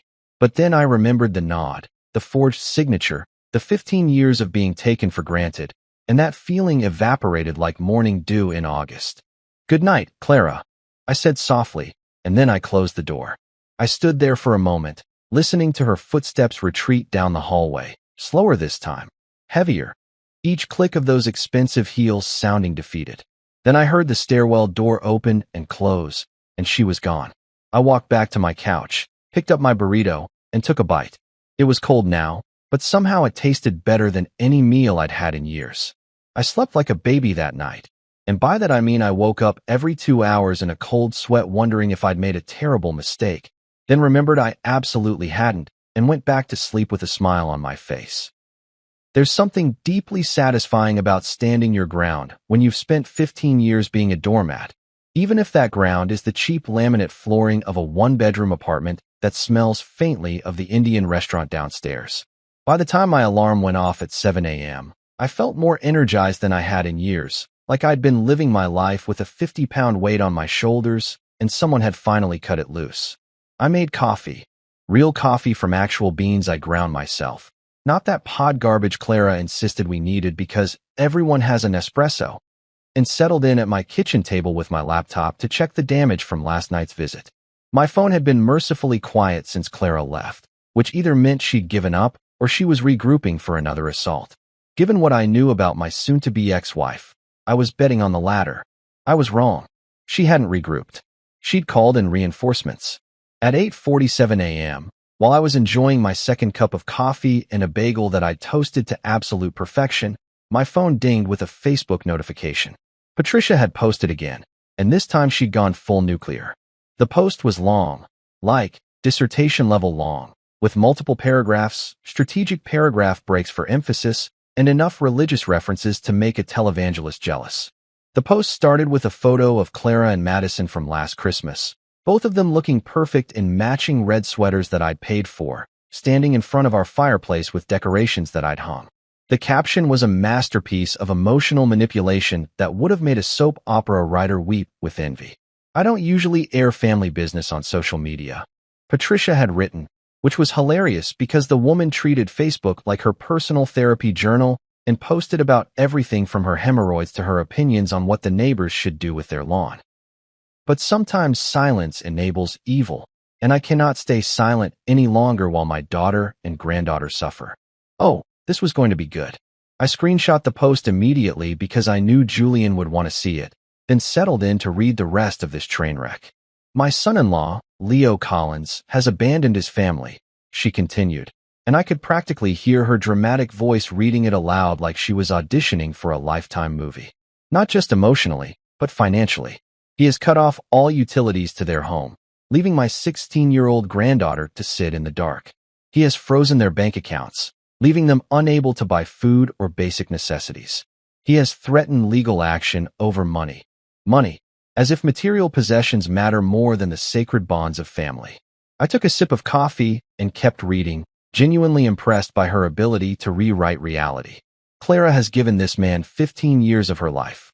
She supported him through college, through the early years of his career when money was tight, through every struggle and setback. She raised their daughter, maintained their home, and asked for nothing in return except love and respect. And this is how he repays her devotion, by destroying everything they built together over a disagreement. Supported me through college? I'd already graduated when we met. Early career struggles? I'd been making 6 figures by year 5, while she bounced between pyramid schemes. Asked for nothing? The woman had just forged my signature to steal 50 grand. But sure, Patricia, tell me more about how selfless your daughter is. The post went on for 3 more paragraphs, each one more dramatic than the last, culminating in a call to action that included prayer, support for Clara and Madison, and a thinly veiled suggestion that people should reach out to Leo and remind him of his Christian duty to his family. The post had already gotten 43 likes and 28 comments in less than an hour, most of them from Patricia's church friends and Clara's wine night posse offering thoughts, prayers, and absolutely zero critical thinking skills. I was about to close Facebook and go about my day when I saw it. A new comment from Aunt Gina, posted at 9:02 a.m. Patricia, you mean the family that told him not to come home? That family. The one that said he wasn't part of it anymore? Just want to make sure we're talking about the same family here. God bless Aunt Gina. The woman was like a heat-seeking missile for bullshit, and she never missed her target. The comments section erupted immediately. People who'd been posting crying emojis suddenly started asking questions. Someone named Ruth from Patricia's book club wrote, "Wait, they kicked him out first." Another person I didn't recognize commented, "This is giving missing reasons vibes." I screenshot that too, saved it to my ever-growing folder of evidence, and then did something I probably shouldn't have. I called Julian even though it was barely 9 in the morning and he'd probably just gotten to his office. He answered on the second ring. "Let me guess. Patricia posted something insane on Facebook and you need me to tell you whether it's legally actionable. Am I that predictable? You're going through a divorce with a woman who forged your signature to steal 50 grand and a mother-in-law who thinks Facebook is a court of law. Yeah, you're pretty predictable right now." I could hear him typing in the background, probably already pulling up Patricia's post. Hold on, let me read this disaster. Okay, wow. Sacred bonds. Christian duty. Oh, she played the granddaughter sitting in the dark card. That's bold. And there it is, Gina with the steel chair. Your aunt is my favorite person.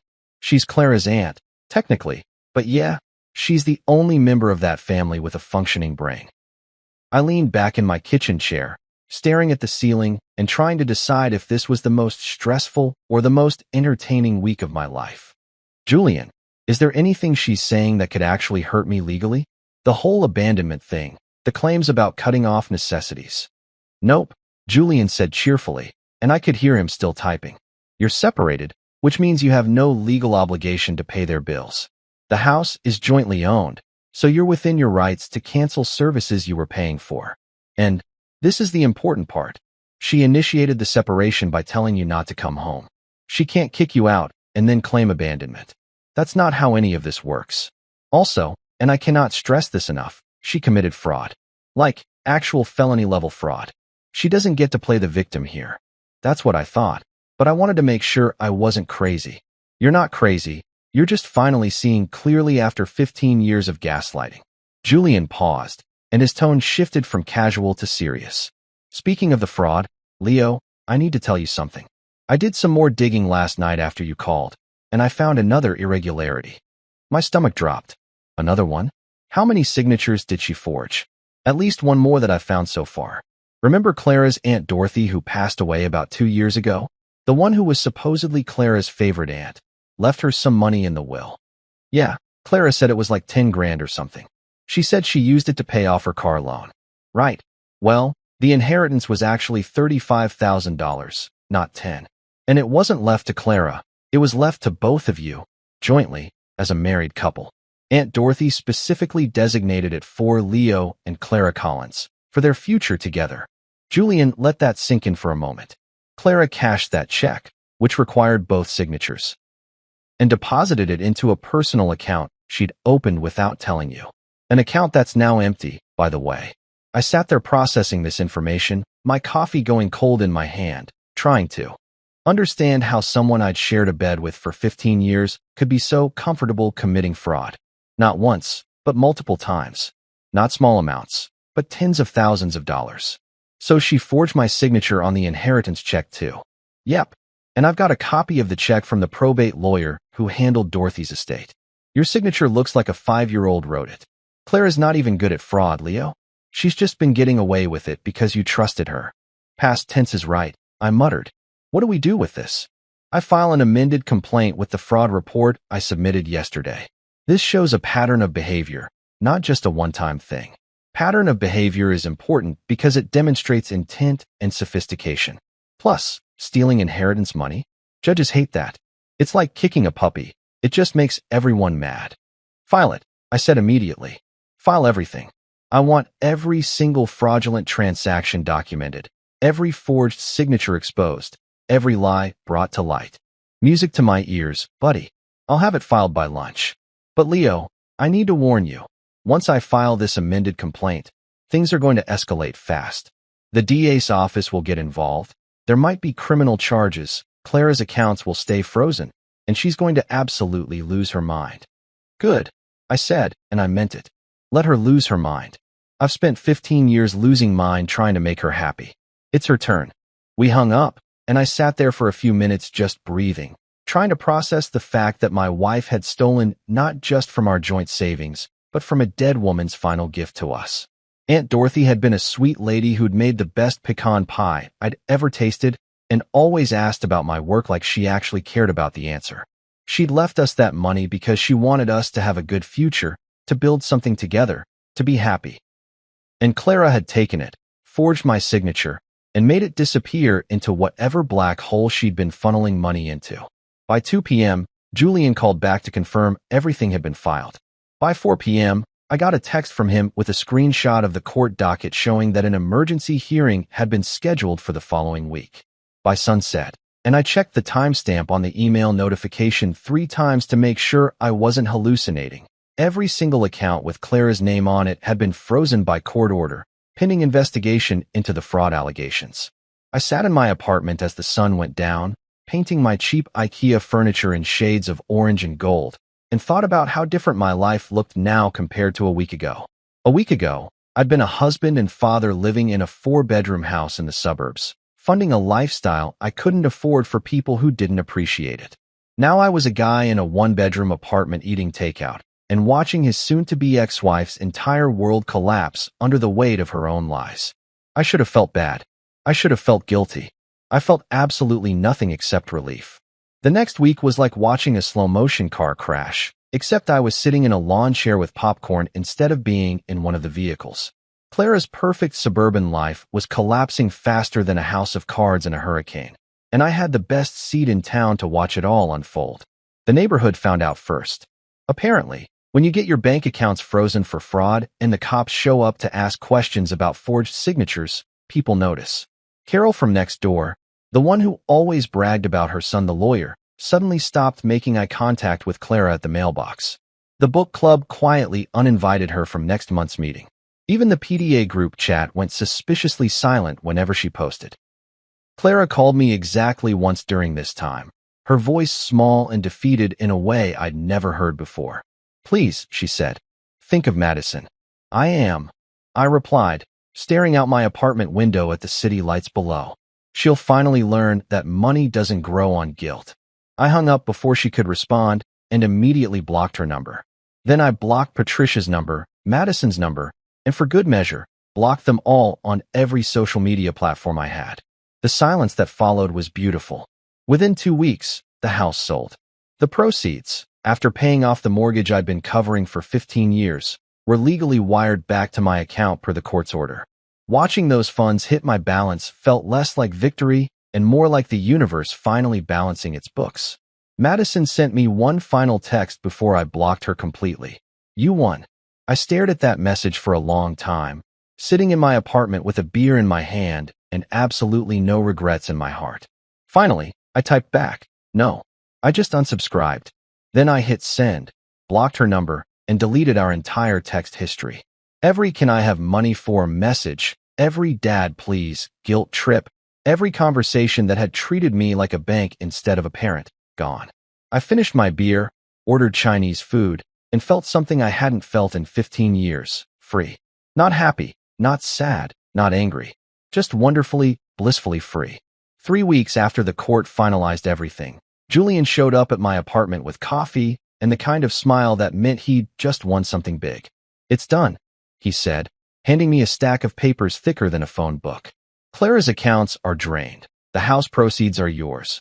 All the fraudulent charges are legally hers to pay back, and the judge threw in a restraining order for good measure after Patricia showed up drunk to the courthouse, trying to serve you with God's judgment. I laughed so hard I nearly spit out my coffee. She didn't. Oh, she absolutely did. Security escorted her out. It was magnificent. I flipped through the papers, each page representing another nail in the coffin of my old life. Everything was official now. The marriage was over, the debts were assigned, the fraud was documented, and I was legally, financially, and emotionally free. I'd moved into a smaller apartment downtown a week earlier. 1 bedroom, decent kitchen, huge windows that let in actual sunlight. No more dark corners where resentment could hide. No more walking on eggshells. No more funding other people's fantasies while neglecting my own reality. So, Julian said, settling onto my couch with his coffee. What are you going to do now? Travel? Date? Join a bowling league? Probably start a YouTube channel, I said, only half joking. How to get divorced without crying, featuring spreadsheets and spite. Julian nearly choked. I'd subscribed to that. That night, I microwaved leftover lasagna, the good kind from the Italian place down the street, not the frozen garbage Clara used to pretend was homemade, and sat down with my laptop. I opened my old payment records, the spreadsheets that had documented 15 years of financial abuse disguised as marriage, and stared at them for a long moment. Then I hit delete. Watching them vanish felt better than any therapy session ever could. Before bed, I sent Julian one final text. They said I was out of the family. Thanks for making it official. His response came back immediately. Pleasure doing business with you. Drinks next week. Peace isn't loud. Sometimes it's just a man eating lasagna in silence, drinking a beer in a sunlit apartment, surrounded by nothing but his own choices and absolutely zero regrets. I was finally home.